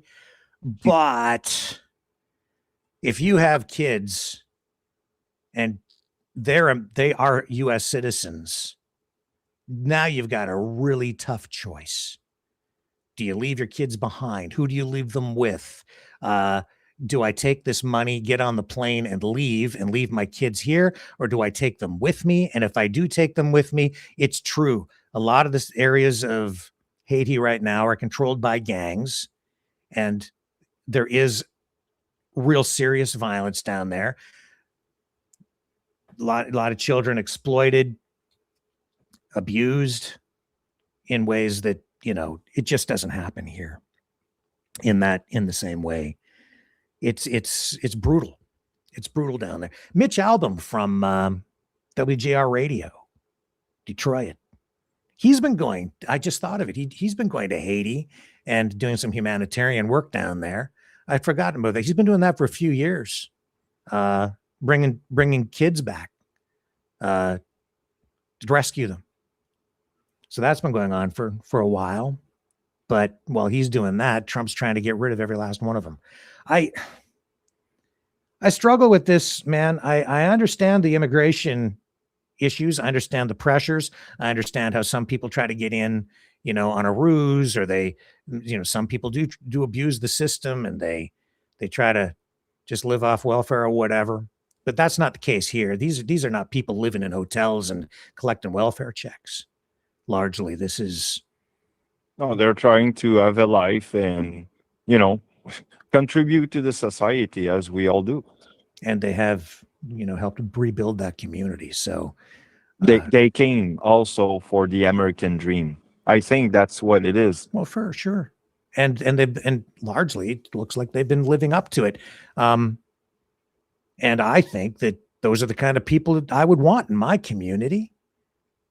People who go to work and produce and contribute. And it's also true that in a lot of cases, while they're being accused of being rapists and criminals and thieves and whatever, and this rhetoric, that the truth of the matter is, if you go and you look up the stats, and the real truth of the matter is quite often they're being targeted and victimized themselves because they've been othered, just like the Jews were.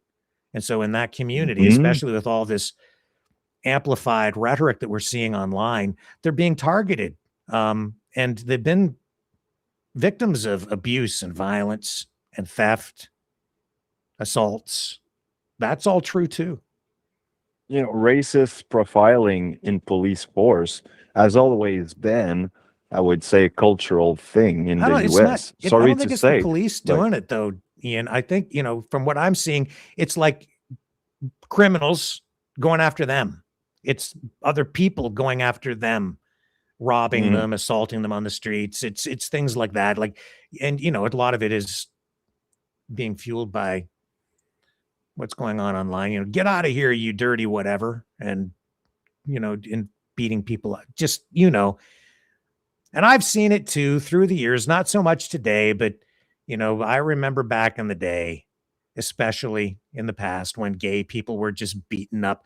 People would make jokes about going out to bars or going out to here or there or wherever just to go and beat up some gay people. That was a real thing, especially I remember it in the 80s and even the 90s.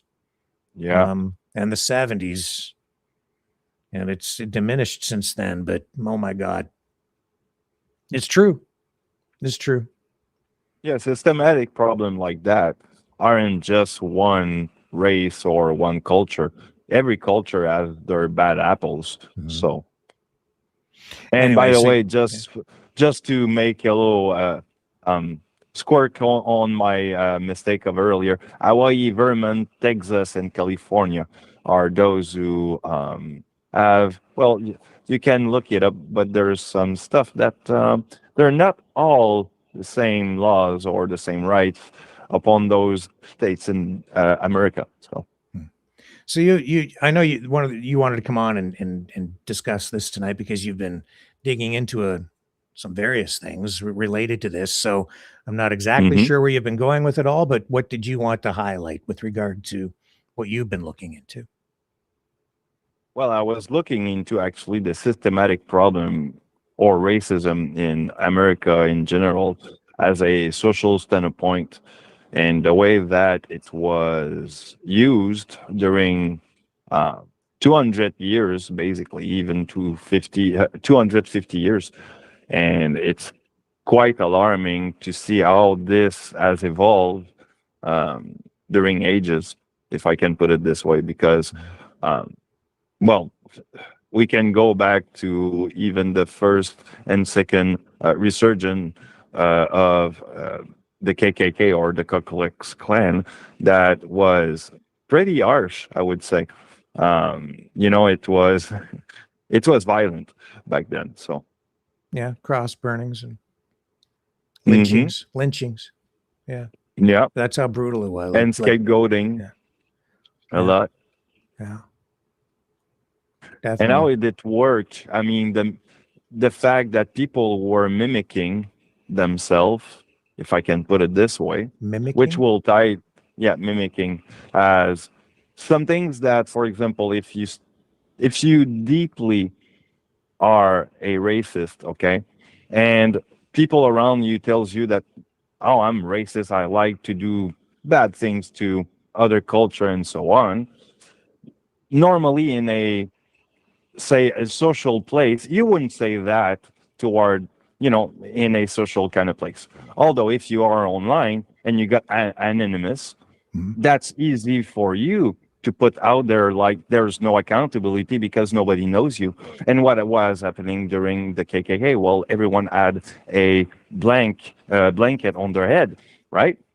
So that was tearing up their hood. The hood. Yeah. So the hood was basically your anonymous or your mask to keep your anonymity. So that was a way to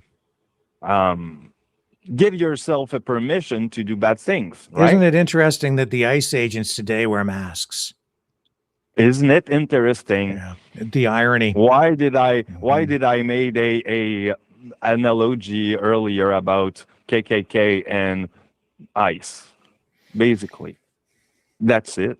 You just made the point. One of the most important things about proper law enforcement is that you're able to identify an officer so that if they abuse their power, they can be held accountable.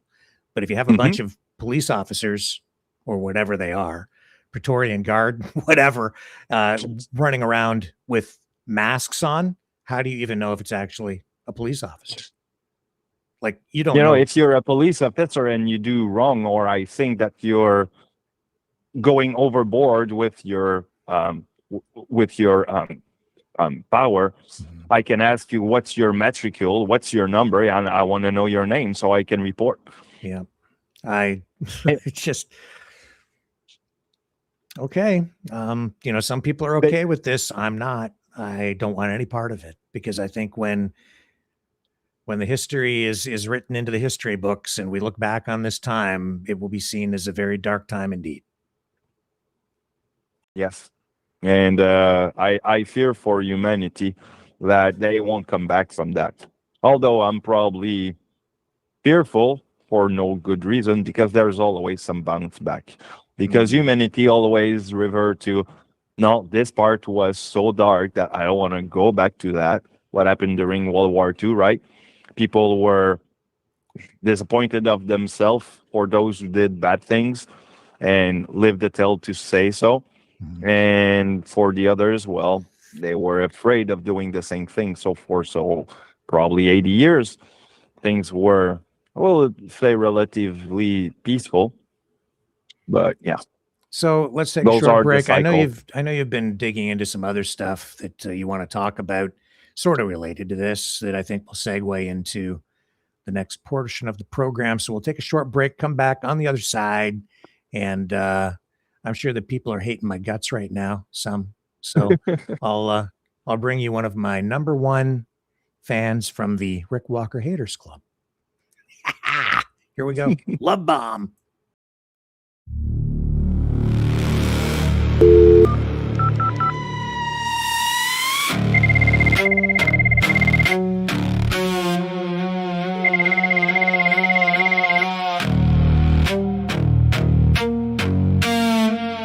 Next message. Shame on you, Rick Walker. Shame on you, you of all people. Shame on you, Rick Walker. Shame on you. Shame on you, Rick Walker. Shame on you. Shame on you. Shame on you. Shame on you. Shame on you. Shame on you. Shame on you. Shame on you. The number you have reached is not in service. And this certainly has to be the most historic telephone call ever made. Ever made. I'm absolutely disgusted what you did on Saturday night. You're a liberal piece of shit. Shame on you. Shame on you. You're a disgusting individual. Hello? Just remember, Rick, you're the one that did to the ostrich farm. You never got off your ass when I was there. And as you talk to us for one priceless moment in the whole history of man, all the people on this earth are truly one. The taboo man that you are. 362015. You're a liberal piece of shit. This is a record. This is a record. I don't know. Your show is absolutely disgusting. You should get some help because you have really severe TPS as well. I don't know what's wrong with you. I don't know what's wrong with you. You have really severe TPS. For every American, this has to be the proudest day of our lives. Your show is strictly war and Trump.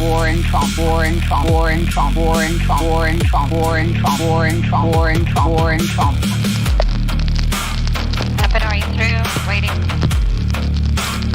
TDS. Your show is absolutely disgusting. Just disgusting. Okay, thank you. You should be shut down. Just disgusting.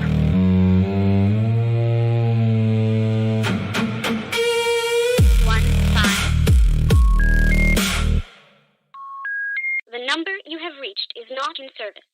This is a recording. I love my haters. That's not fabricated. That's a real thing. That's a real thing around here. That's just you one know, of many.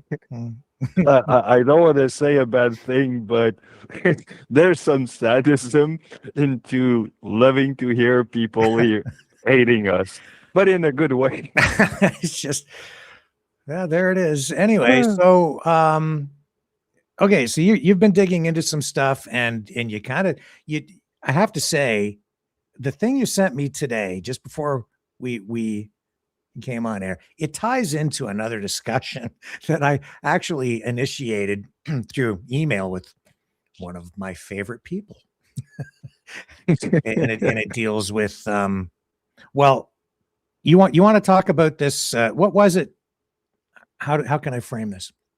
This is about zeros and ones to me, but what was it that you were getting into? Do you know what I'm talking about? Because you just sent it to me before. Hold on. Email. There's so many things that I've the sent to Palantir you. thing. Palantir. Yes. So people's gonna like this. So everyone loves Palantir so much around here, and I say that sarcastically because we all hate it. No, the thing is that Palantir is attached to Peter Thiel, and Peter Thiel is attached actually to the man that I did mention earlier, René Girard, which is a Stanford University teacher in philosophy, and it came out with the philosophy of mimetism, which is basically everyone desire what others want. Okay. And that comes through social media and what people, will secretly tell themselves, as I said earlier, through your anonymous persona on social media, you will, say any evil thing or any bad things that you desire, which people will validate or not. But once you feel validated, because you also desire the same thing that this other person, well, now you can kind of feel more emboldened to say those things also. So that's how the trends sort of start from a sociological point of view. And you got a lot of people now being pretty much open, saying I'm a racist, or I'm part of a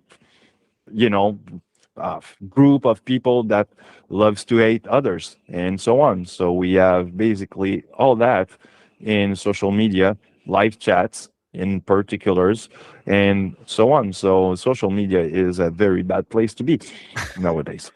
Okay, so to try to make sense of this, Mhm. so you're talking about, what was this guy's name? Peter Thiel. Yeah, but the philosopher, whatever, Philosopher René Girard, or Right. Girard. and then his teachings Mhm. are related to, well, I think in this case you're trying to say that because his philosophy or his work suggests that it's creating envy, essentially, right? Yeah. That's what it is. We can put it this way. Yeah. His work was that, and this is what Peter Thiel embraced, if I understand right. I'm just taking this from you, and I know that Peter Thiel wrote a book, and I haven't read it. So when you're sending this to me, this is crazy that you're actually sending this to me tonight, because it ties into everything related to binary code, like computer code, zeros and ones. He wrote a book called 021. And I think that, what you're doing here is, I think you're kind of leaping a little bit or stretching the interpretation of that work to kind of make it fit into this discussion. It's sort of loosely related, because what you're talking about is, I think, scapegoating, right? Because I can't remember the guy's name. I haven't read him. René Girard or something, or Girard. Girard. Okay, so I know that Thiel was a student of his, right? Isn't that right? Yeah, and he was a student of his. His ideas were that people mimic other people, and that we want things because other people have them, not just because we desire them. We would desire them otherwise, but we want them because other people have them. And so this creates a social dynamic where, and I haven't read this stuff, so I might be getting it a bit wrong, but I think he's talking about it creating a social dynamic where not only, like, many people will want something because somebody has it. So if Joe down the street has a Cadillac, a lot of people on the street will want a Cadillac to keep up with the Joneses, if you want to look at it like that. Very true. Yeah. And it creates competition among people. This is, another way of looking at the, I think even economics, but specifically here for Peter Thiel, it's a way of him framing his way of looking at competition as an entrepreneur. And so for him, this concept of competition based on envy, I think, and I don't know if that's actually a word that was used by his teacher in this case, but that's the way I kind of look at what he's got going on here. But when you get this group competition going after limited resources, if everybody wants Cadillacs and there aren't enough Cadillacs to go around, this is where I think you're making the stretch or the leaping of connecting dots. We are saying, well, this is the same as prejudice, or this is where prejudice comes in because the group will other someone or a group of people and say that they're the problem. This is why I can't get my Cadillac. Is that about exactly kind of right? Yeah. Right. And then you're scapegoating for example, I can use an example here. In Canada, we have so much immigrant, right? That is exacerbating on our healthcare system, on our welfare and so on. So people will scapegoat the other culture on that direction. Yeah. And also it can go even further than that. I mean, if you look at the culture in America, it can also reverberate into your own backyard because now Canadian will mimic the desires of the culture of the American. Yeah, except I think that you're kind of overlaying a misinterpretation of what that work is really about, honestly, to be frank with you, Ian. It's like,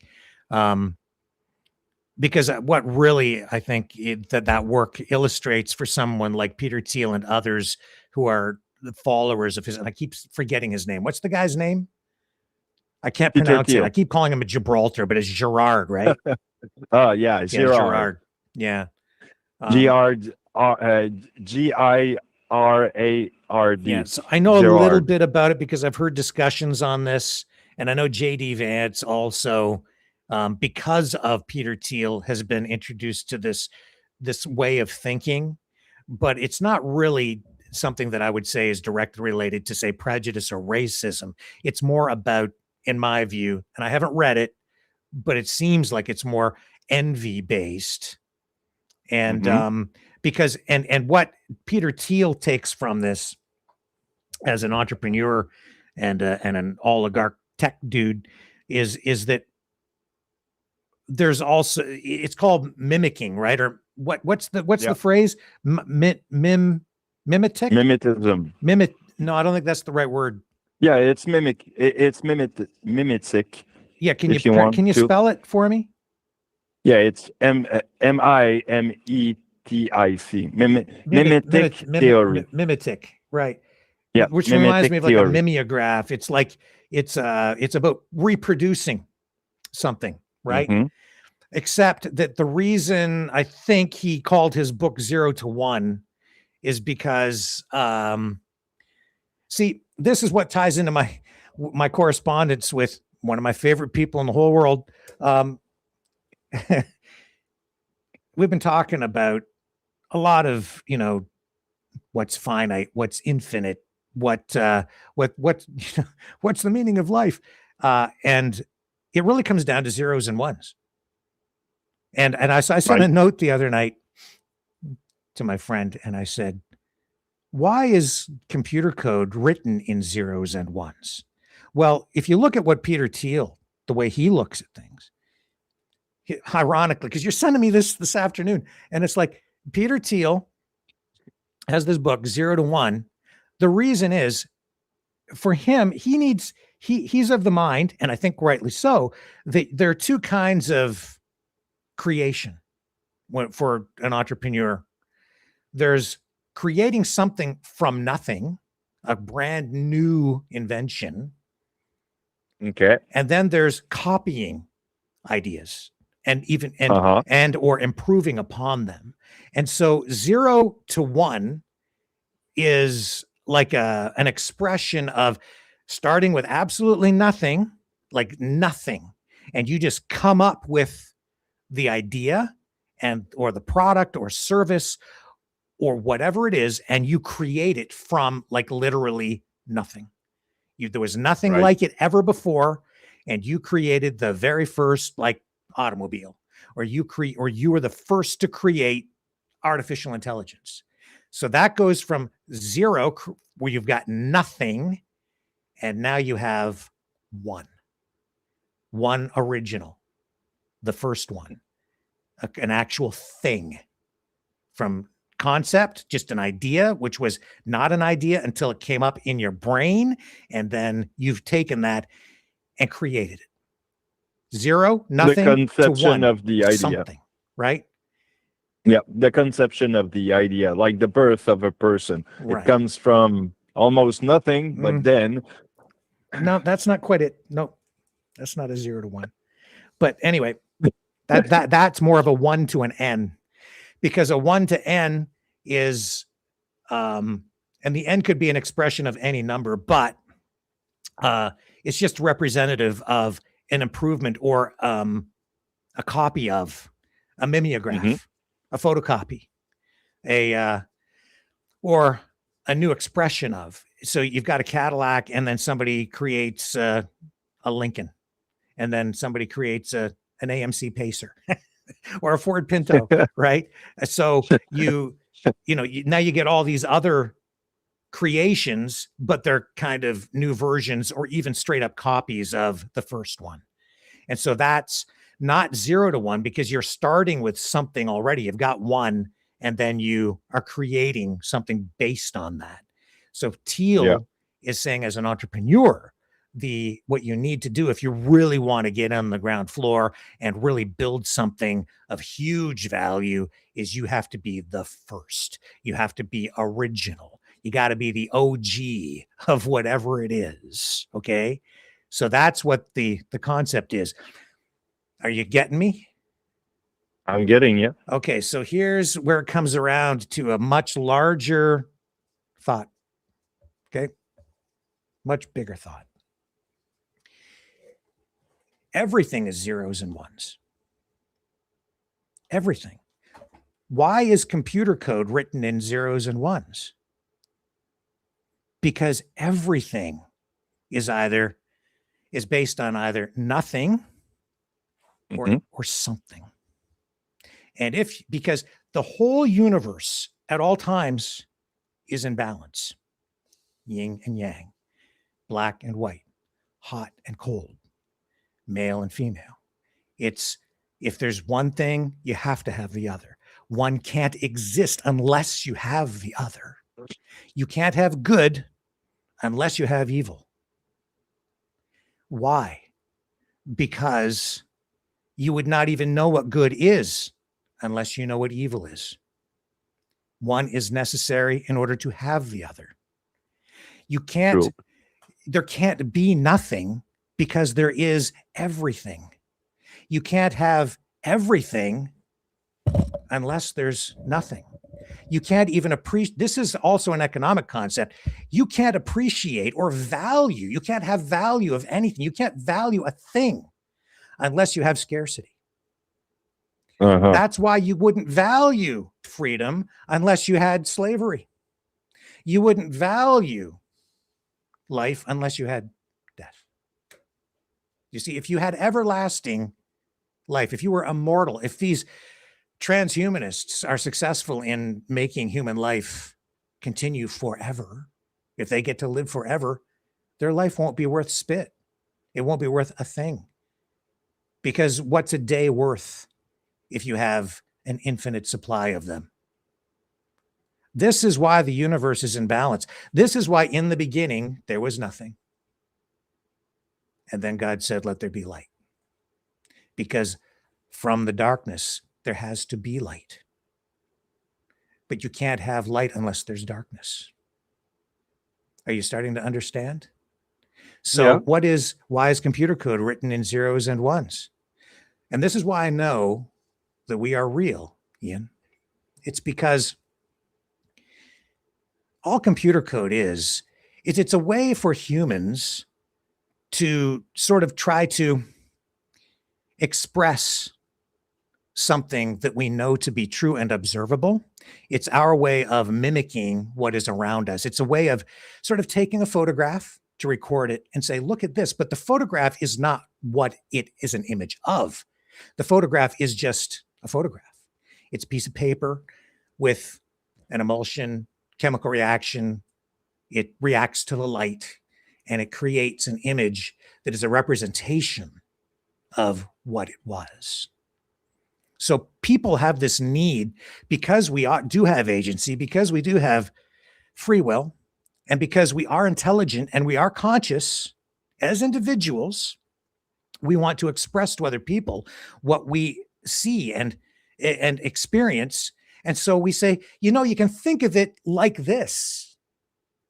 And we're so smart and so innovative that we're actually able to mimic the things around us and create images of by drawing on a cave wall or taking a photograph, or even mimic the universe itself in some ways, or our world anyway, or elements of our world in a digital sense with a series of zeros and ones, where a 0 is nothing and a 1 is everything.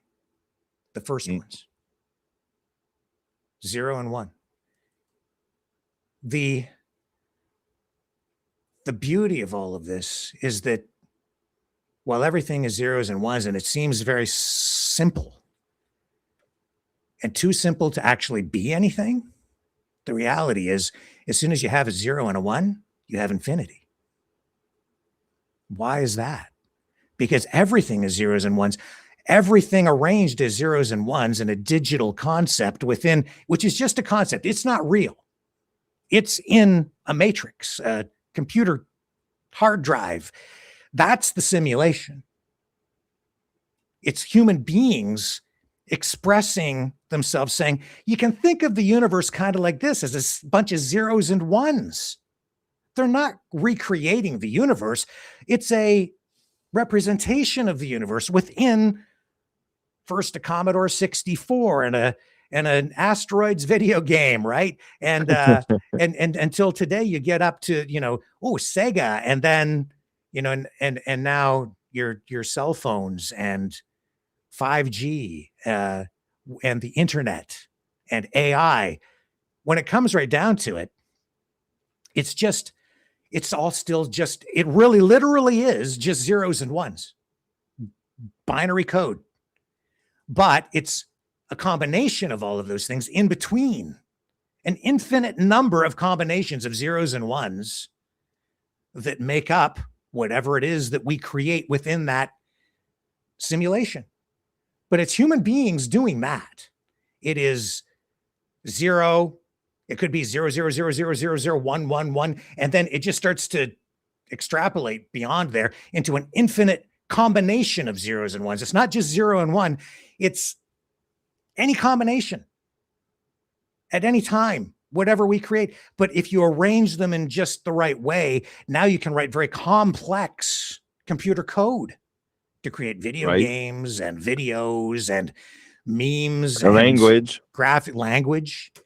And now, see, we're so arrogant as human beings, as we always are when we discover some new technology, whether it's the light bulb or the automobile, and we think we're just the cat's meow just because we figure something out, or a nuclear bomb, right? Well, we think at the time that this is the pinnacle. This is it. Now we've got these arrogant tards, the tech bros, who think that they've discovered the pathway to being a god or something, because they've discovered AI. It's just a series of zeros and ones, ladies and gentlemen. That's all it is. It's just that they figured out a new way to arrange them in new ways and use the zeros and ones so that it mimics thinking. It's not really thinking. It's not really a human. And it's sure as hell no place that I want to get jacked into as a real living being and actually get physically or digitally connected through my neurosystem to it in a way that it might actually be able to control my actual biological neurosystem, because it uses electrical impulses, but I'm not just a bunch of zeros and ones. I do not want to go in there, because that's the black hole. That's the trap. And here's the thing. I know that that's the trap because I'm not a Commodore 64. When I go out and I walk around in the real world, it's real. I know it's real because I'm conscious. I think, therefore I am. And I know that, but at the same time, it is, in a way, zeros and ones, but it isn't just zeros and ones. It's far more complex than that.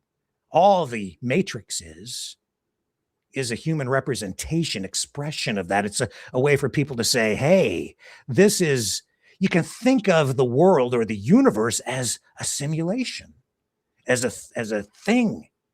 We're just living in a simulation. See, it's just like a video game. And people are literally saying that online and in videos now, and because they don't really understand. And that's the truth. The pundits, the people, the social media people who are going after all the clicks, they don't really freaking know. But it's great clickbait, and they can build whole channels and even communities based on this hubris. Yeah. But they don't know that we're 50 years from now, people are going to be looking back on this time as though we're in the Stone Ages, and they're going to laugh, just like we laugh when we look at the crazy tards in the video that I've made where they're early flying machines that didn't fly, and they jump off a cliff and crash and kill themselves because the wings they were trying to flap with their arms just wouldn't keep them airborne. You know, and it doesn't take long to progress to the next thing. This is all that's going on. It's just zeros and ones. And this is why it's so risky, though, because we have reached a point where we have simulated thought with these machines, these computers, that we're almost like, it looks like we're ready to give them agency, to give them rights legally. Yeah, because they learn as persons, which is because they learn from us. This ties also into our discussion tonight, Ian, where this is also disgusting. Because we've talked about abortion within the last week, where the security of the person is weighed, which would be the rights of the mother, right? To whether she has an abortion or not, versus and her status as a person, because she's already born and living. So she has legal status as a human being, right? As a person under law, Canadian law. I won't get into the US side of it. Or the fetus, which is not born yet, and therefore under Canadian law, because of Supreme Court rulings going back to like the 80s, I guess, with Morgentaler, which I mentioned, the fetus doesn't have rights or status as a person, and therefore the security of the person, the mother, overrides the rights of the fetus, because the fetus doesn't have any rights until it's actually born and is a breathing human being, self-sustaining outside the womb. But here's the point. We are now on the cusp, and some countries, especially Argentina, taking the first step toward this, of giving actual legal rights as persons to AI agents, where we would deny that to a fetus in the womb, which is a whole controversial thing unto itself.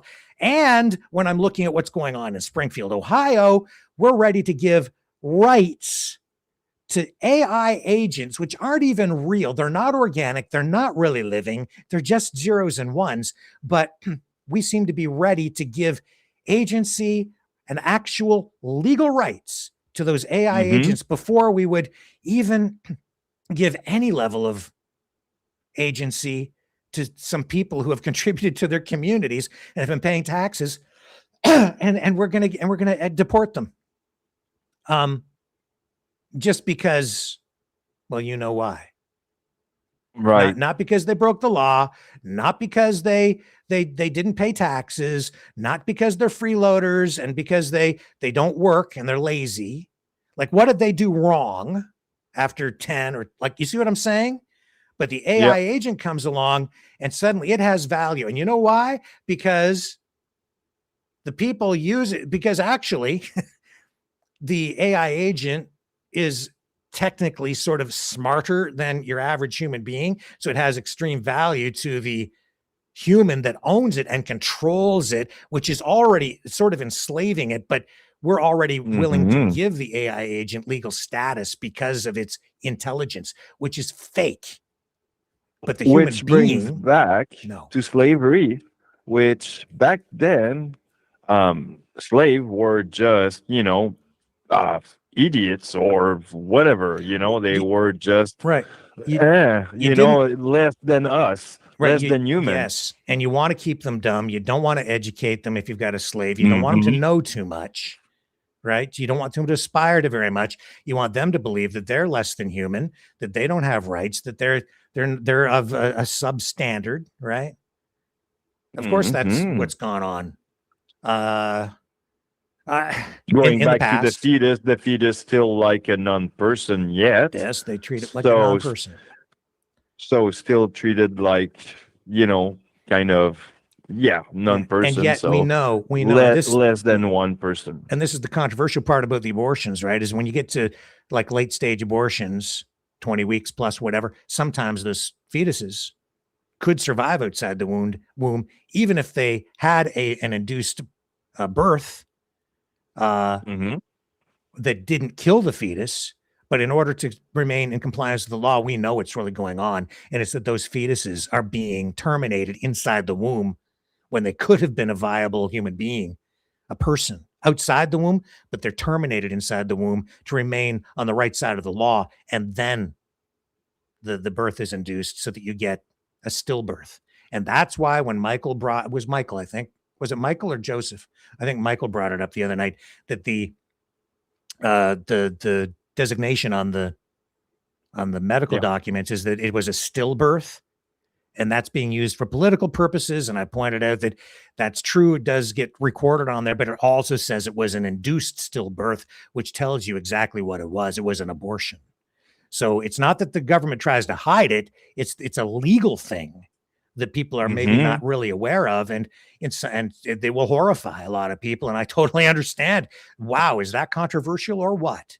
But there's another layer legally, I believe, and stop me if I'm wrong on this one, but I think, and I'm not sure, but there's another portion of it is that, for example, a woman would give birth prematurely to a infant, which would survive into into the incubator, basically. That also has a certain how you call that? They have a code for that, basically, on paper. So I think this is why there's legal difference of terminology to differentiate those things, I think. You mean, yeah, it's born and it is alive, and then you're saying that they kill the baby outside the womb, right? That's what you're trying to say in a polite way. Yeah. That's it. I think that Euphemism, does go on. But I'll tell you this. I'll tell you, that's murder, and that is against the law. That's why it's supposed to be done in the way that I described it. That's the way it goes down on the paperwork. I don't know how often, if at all, that actually happens the other way around. I think we've seen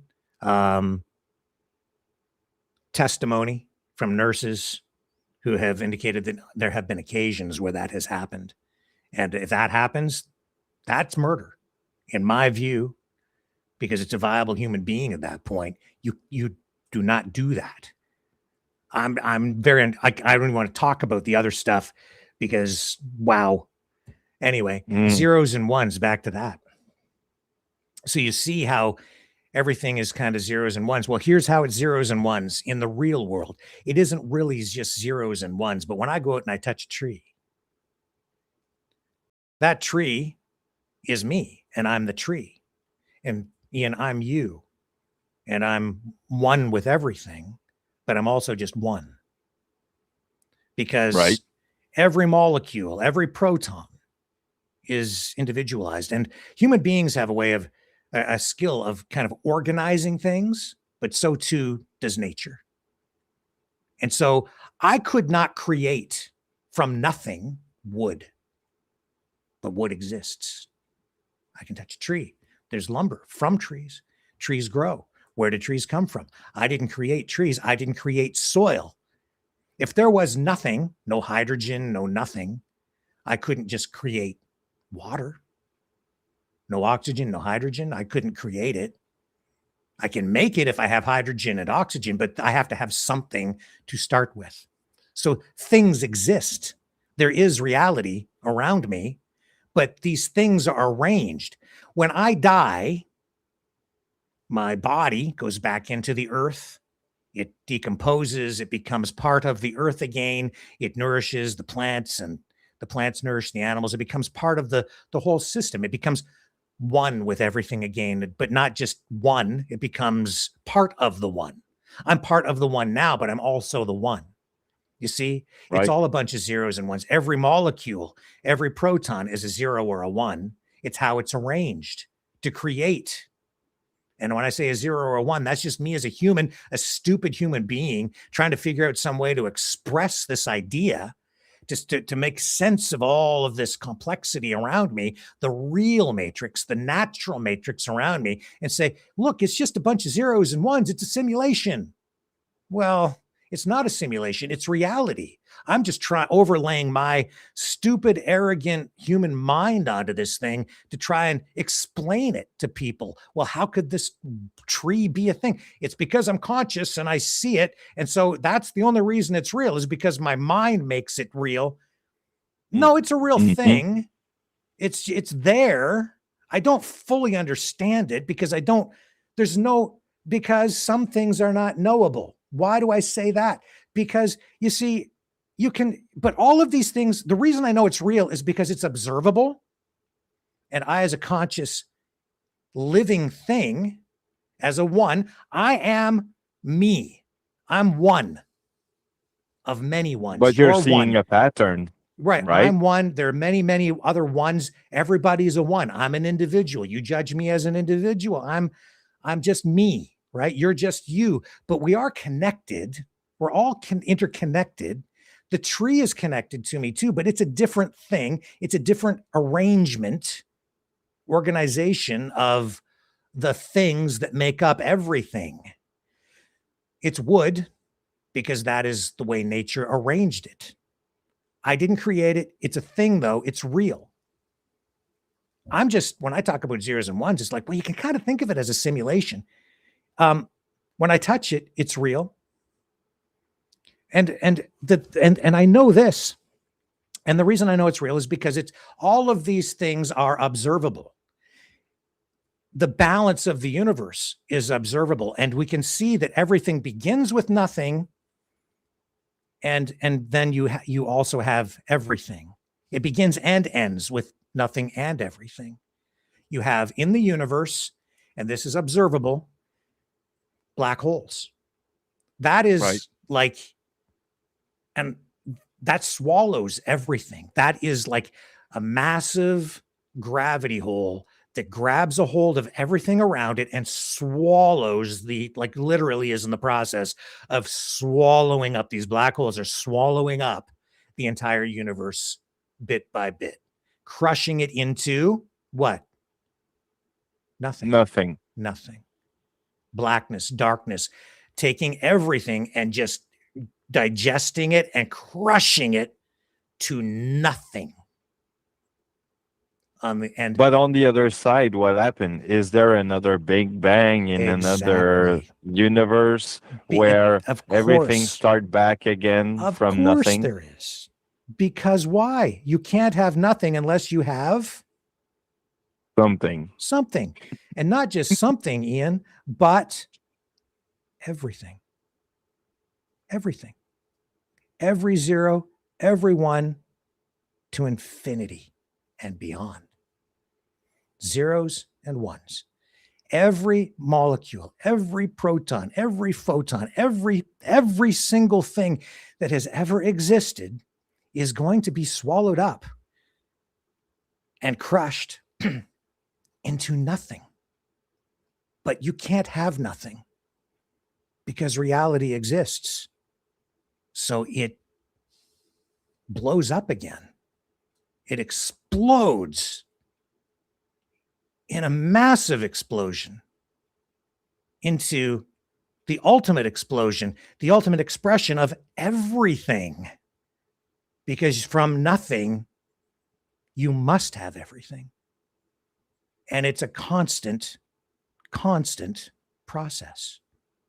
Over and over and over and over again. And from that, you get zeros, if you get a 0 and a 1, and then you get an infinite number of zeros and ones in between, and everything in between, nothing and everything is our reality.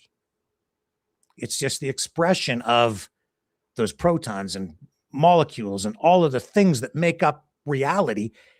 They come back together again in not just chaos. I know it's not just chaos. It's organized, it's balanced, because it's all ruled by the laws of nature.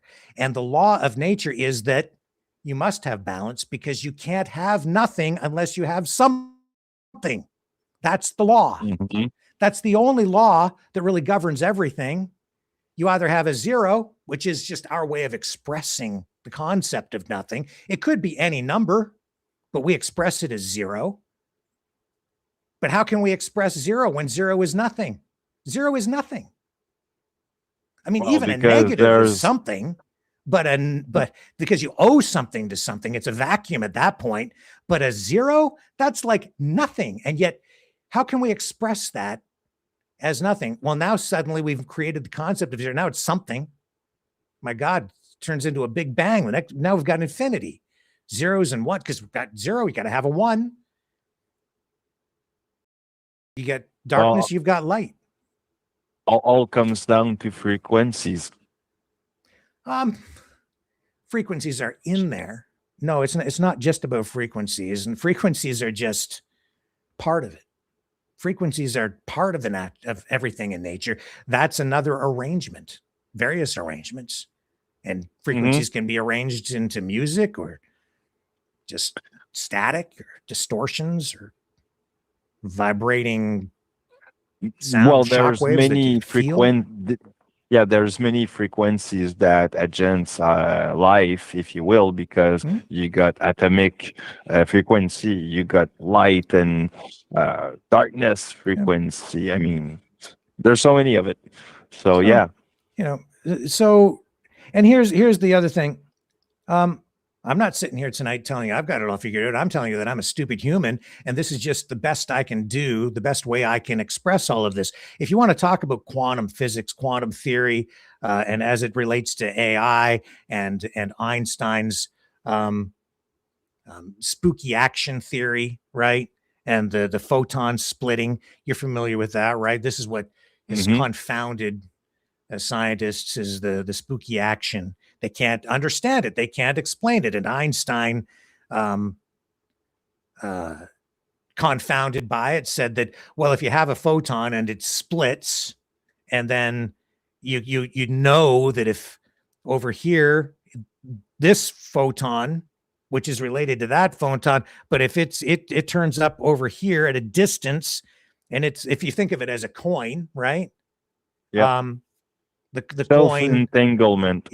Right. Entanglement. If you split the coin in half, and heads is on one side, tails is on the other, or maybe you have one coin, but it's the same or duplicated or whatever, and you split it, and then they take off in different directions, and they're spinning when they land. If you know that the one to the left is heads, then you know the other one's got to be tails. Right. Because even though you can't see it, and they can't figure out how that happens. So Einstein said, well, it's kind of like you have a left glove and a right glove, so it's predetermined. But what they've shown is that as they spin, if you look at just one side, it's always random. It's always random, because you know that if you spin a slot machine, the odds of winning or losing are always the same. Right? If you roll dice, the odds are, if you gamble, the odds are always the same, if everything is as it's supposed to be and not rigged. But it's the same thing if you in spooky theory. So yeah, basically you just spin you spin the penny, and basically you shut your eyes and just for a fraction of a second open them to see which face you're gonna see. That's basically what it is. But the confounding part of it is that while it appears to be random, it clearly isn't, because if you know how it lands on one side, then you know already before even looking at the other one what the position of that one is going to be. That's why they can't figure it out. And quantum theory, quantum physics is based on this. All this AI stuff is based on that. And that's the hubris. That's the danger in all of this. This is why, as they build these data centers, we are getting into a very dark, dangerous time, because the truth of the matter is these scientists, these AI tech bros, they don't even understand it. That's why they just keep saying, they've got this phrase, they say, just calculate and shut up, or whatever it is. Or I think that's what it is. Or just calculate and shut up and just keep going. They don't understand Calculate how and AI shut up. even works, but they're using it and they're developing it. And the scary part is they're using it for, military applications and creating drones that may just actually exterminate us all. Or other things could happen with AI too. So this is the danger in it. But here's the other thing. It's like, and this again is the arrogance. Einstein confounded by it. And, I think there was actually a lot of prejudice and bigotry directed at Einstein, because the scientists that proved Einstein was wrong about that, they were given the Nobel Prize. I can't remember their names, several of them, right? But I don't think they deserve the Nobel frickin' Prize, because I've been reading about it over the last, 6 months or so, off and on. They didn't prove shit. Excuse my language. Okay? They don't deserve anything. You know what? Einstein, a lot of the people, like Nobel Prize, that's political. As you can see, Trump wants the Nobel Peace Prize, right? It's all political. So too on the science side.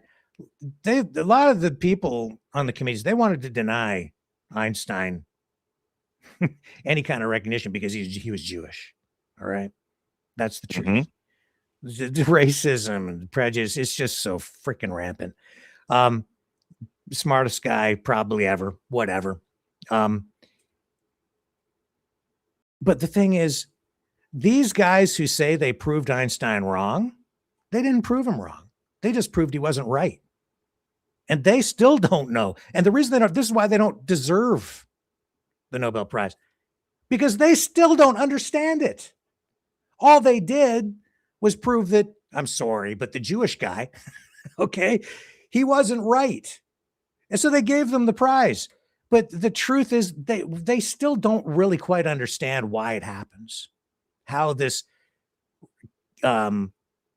balance has to happen, even though it appears to be random, but clearly isn't. It's a confounding thing. And yet this technology, this AI technology, is based on this. And they don't even understand it. So they win the Nobel Prize. And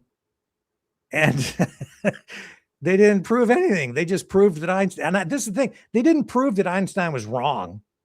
They proved that he wasn't right. That's the point. The thing is, I think down the road, no matter what, you can see that even here, balance is required.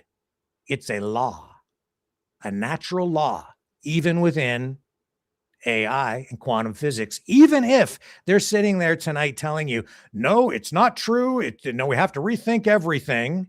No, the truth is they don't really understand yet. They've got some stuff figured out and they've got this thing going, but you really dig into it. And when you get deep into it, you understand that they don't really understand. But there's a race on because it's working. They got it working and they can't take their foot off the gas now because everybody is afraid. They're paranoid of each other. We're all afraid of, other countries, other people. And so we're in this new arms race, which is an AI race for economic dominance, military dominance, political dominance around the world. I'm going to be, we're going to bring in conservatism, populism, communism, whatever. It's all because, and it's all, they think that this is going to be the answer. And the people who dominate in AI will control the world. And maybe we'll even live forever because we're going to get jacked into the matrix. And the truth of the matter is, it's all just Ian, please, my friend, it's just a bunch of zeros and ones. They're not that freaking smart. No. And by the way, I think I remember what theory you were referring to with Einstein and it was the unified field theory. If my memory is correct. James. He had a lot of theories, including a theory of relativity, E equals mc squared, right? Which brings us back to the sun and the light. And again, fun fact. Yeah. It always came around him in the night during the moment he was almost like, kind of asleep and during his sleep. And then wake up with a new idea. Yeah. Well, the destructive That's how force crazy he was. in a good way. Nuclear power just wasn't enough for us. We have to keep going, right? Until we destroy ourselves, I guess. And that's kind of where we're at. The sun is fusion power. The light that we bask in every day is the spent energy from the fusion process. And they say they've got that figured out. I haven't seen a real world application of it yet. Right. But we are on the cusp of a huge change. Just for the fun of it, I mean, cool history fact. I think it was the movie Copernic, if I'm not mistaken, an old movie, I think, during the 80s. What was it? It was what movie? Copernic, I think. I'm not sure. Copernic? Copernic. I don't know what you're talking about. Maybe I don't understand you. Copernic, he was a scientist back during World War II, if I'm not mistaken. But basically, the movie is about, and if I'm not mistaken about the movie, because I go by memory, the movie is about basically Einstein during World War II when he was creating the bomb with the other, the others scientific. He was basically like alarming everyone that this thing will kill us. Yeah, could destroy the whole universe. Yeah, we don't know. We don't know what will happen when we detonate it. It could, destroy everything. Yeah, because they didn't know then, and we don't know now. So, but we're still going to light it up, right? They're gonna light it up all over the place. They're building these damn data centers. That's why tomorrow night we're going to have a broad panel discussion on data centers here on Maverick News. So, which the data centers also brings to Peter Thiel to a certain degree. Yeah, he's right in there, but I think that he's a tard, and this is I think you can take this to the bank. Okay, I'm going to say something. If you have somebody online or in real life or any human being, anybody telling you that they have this all figured out and they have the answer and they understand the nature of the universe and human nature, whatever. Okay. No, they don't. they just don't. No, they don't. Nobody has got this whole thing figured out. Nobody, no online pundit, no author of anything, no human being, nobody. If they're telling you that, it's because the Martians have come down from planet X and, they're in charge of Donald Trump because they've got him jacked into the computer thing on their spaceship or whatever it might be. No, it's all crap. Those people have either convinced themselves of something that they really just don't know, or they're just lying. Like they might believe it themselves. They might be very invested in it and they might think it's true. But I just know this: we as human beings have not figured this out yet. We do not fully understand why a tree is a tree. We don't fully understand why water is water and is on this planet. We don't really fully understand all this stuff. And here's why we don't know, Ian. And I think this is the key. Because some things are not knowable. We're not supposed to know. We can't know. There's no way to know. We may never fully understand spooky action at a distance because we're maybe not supposed to know. It's maybe better if we don't know. The reason we can't know is because we can't know nothing. nor can we know everything, because I'm just one among many. I'm an individual as part of a greater whole, but I'm not the whole. I'm just me. And I can't know everything, and I can't know, certainly, sure as heck can't know nothing, because that's zero, and zero isn't even a thing.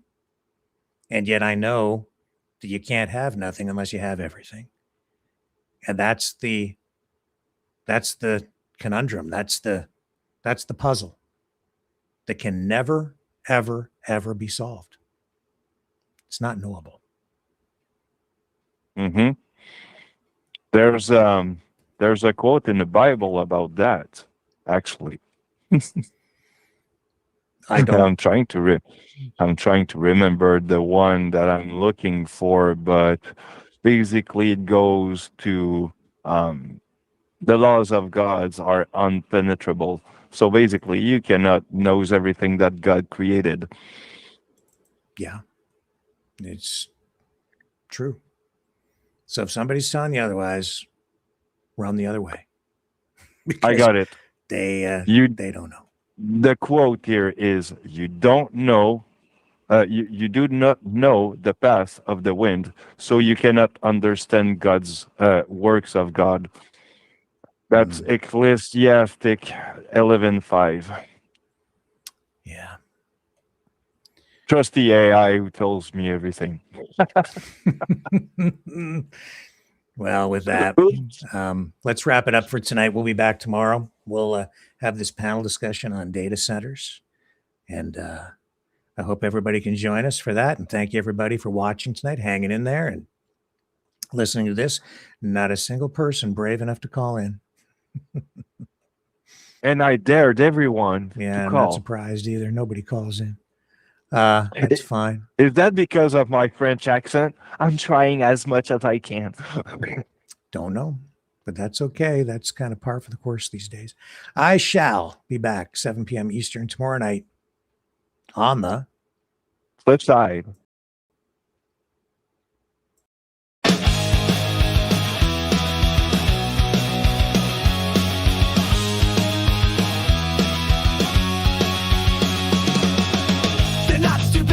They're just dumb, running their mouths with a digital thumb. Think they're tough, but they ain't that hard. Pity the fools, they're the tars. Retarded, can't see straight, full of rage and second-rate hate. Retarded, trying so hard, screaming at ghosts. They're the tars. No real thoughts, just mopping wine, marching circles, toe the line. Quick report, cancel, flee, ain't got nothing but misery. Retarded, heads full of noise, broken tools with shiny toys. Retarded, playing the card, pity the fools. They're the tars.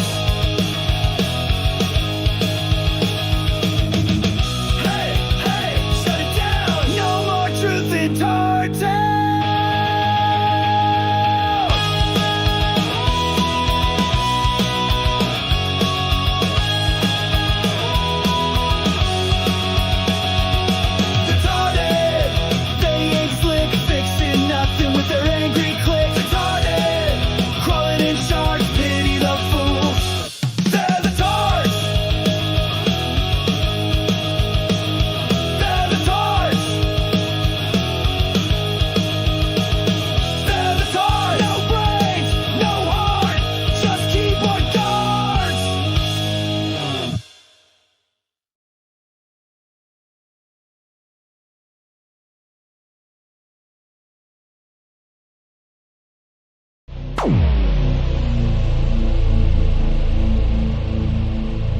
This has been a Maverick Multimedia production.